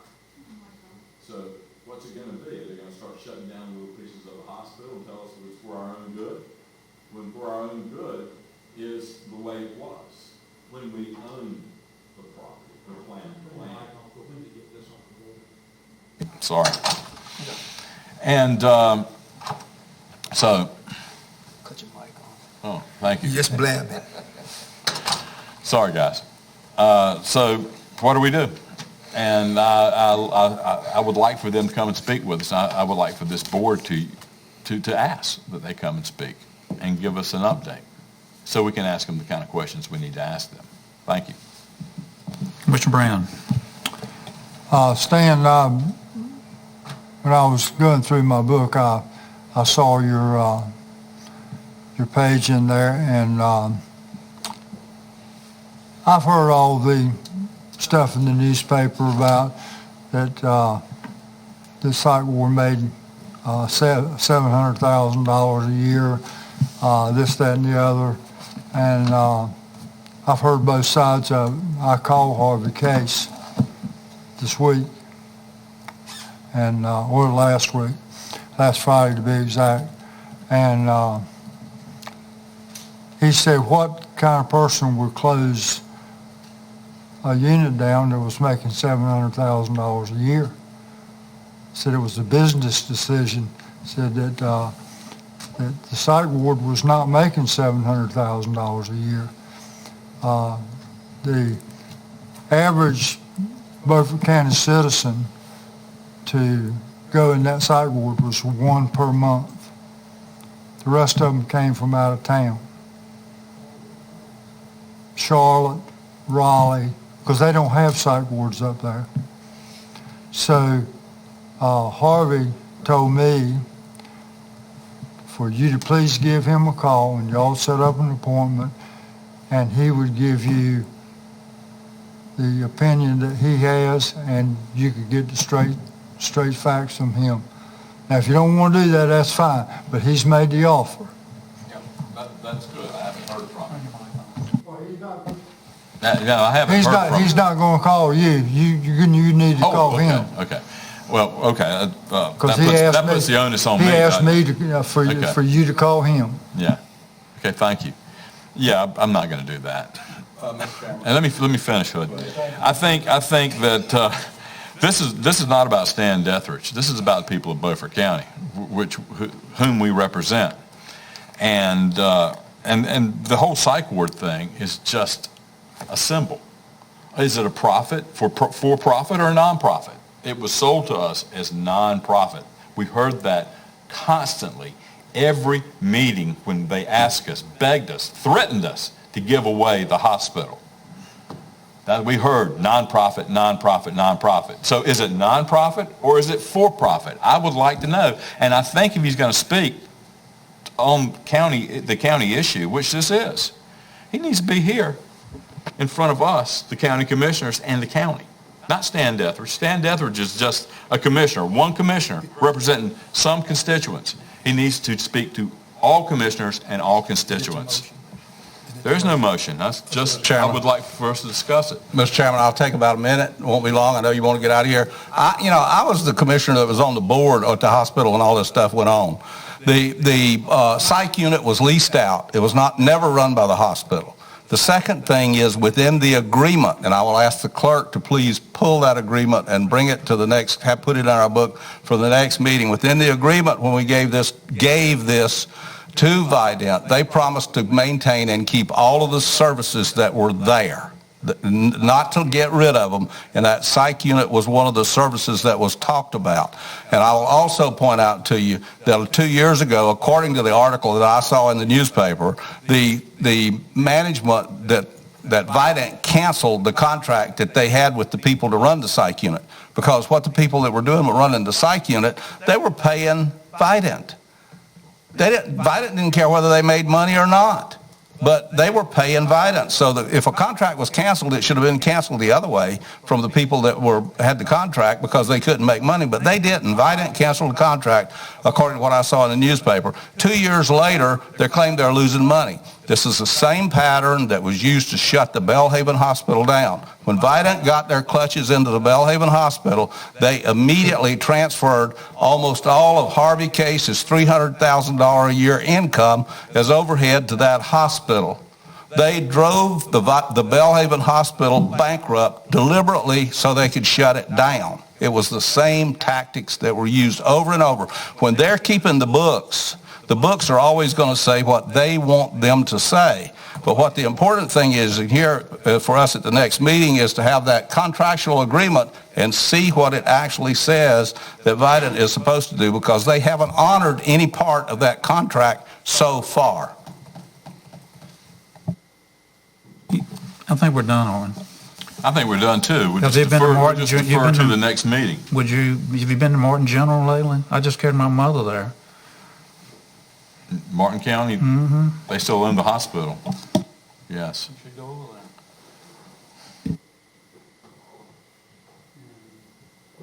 there. Thank you.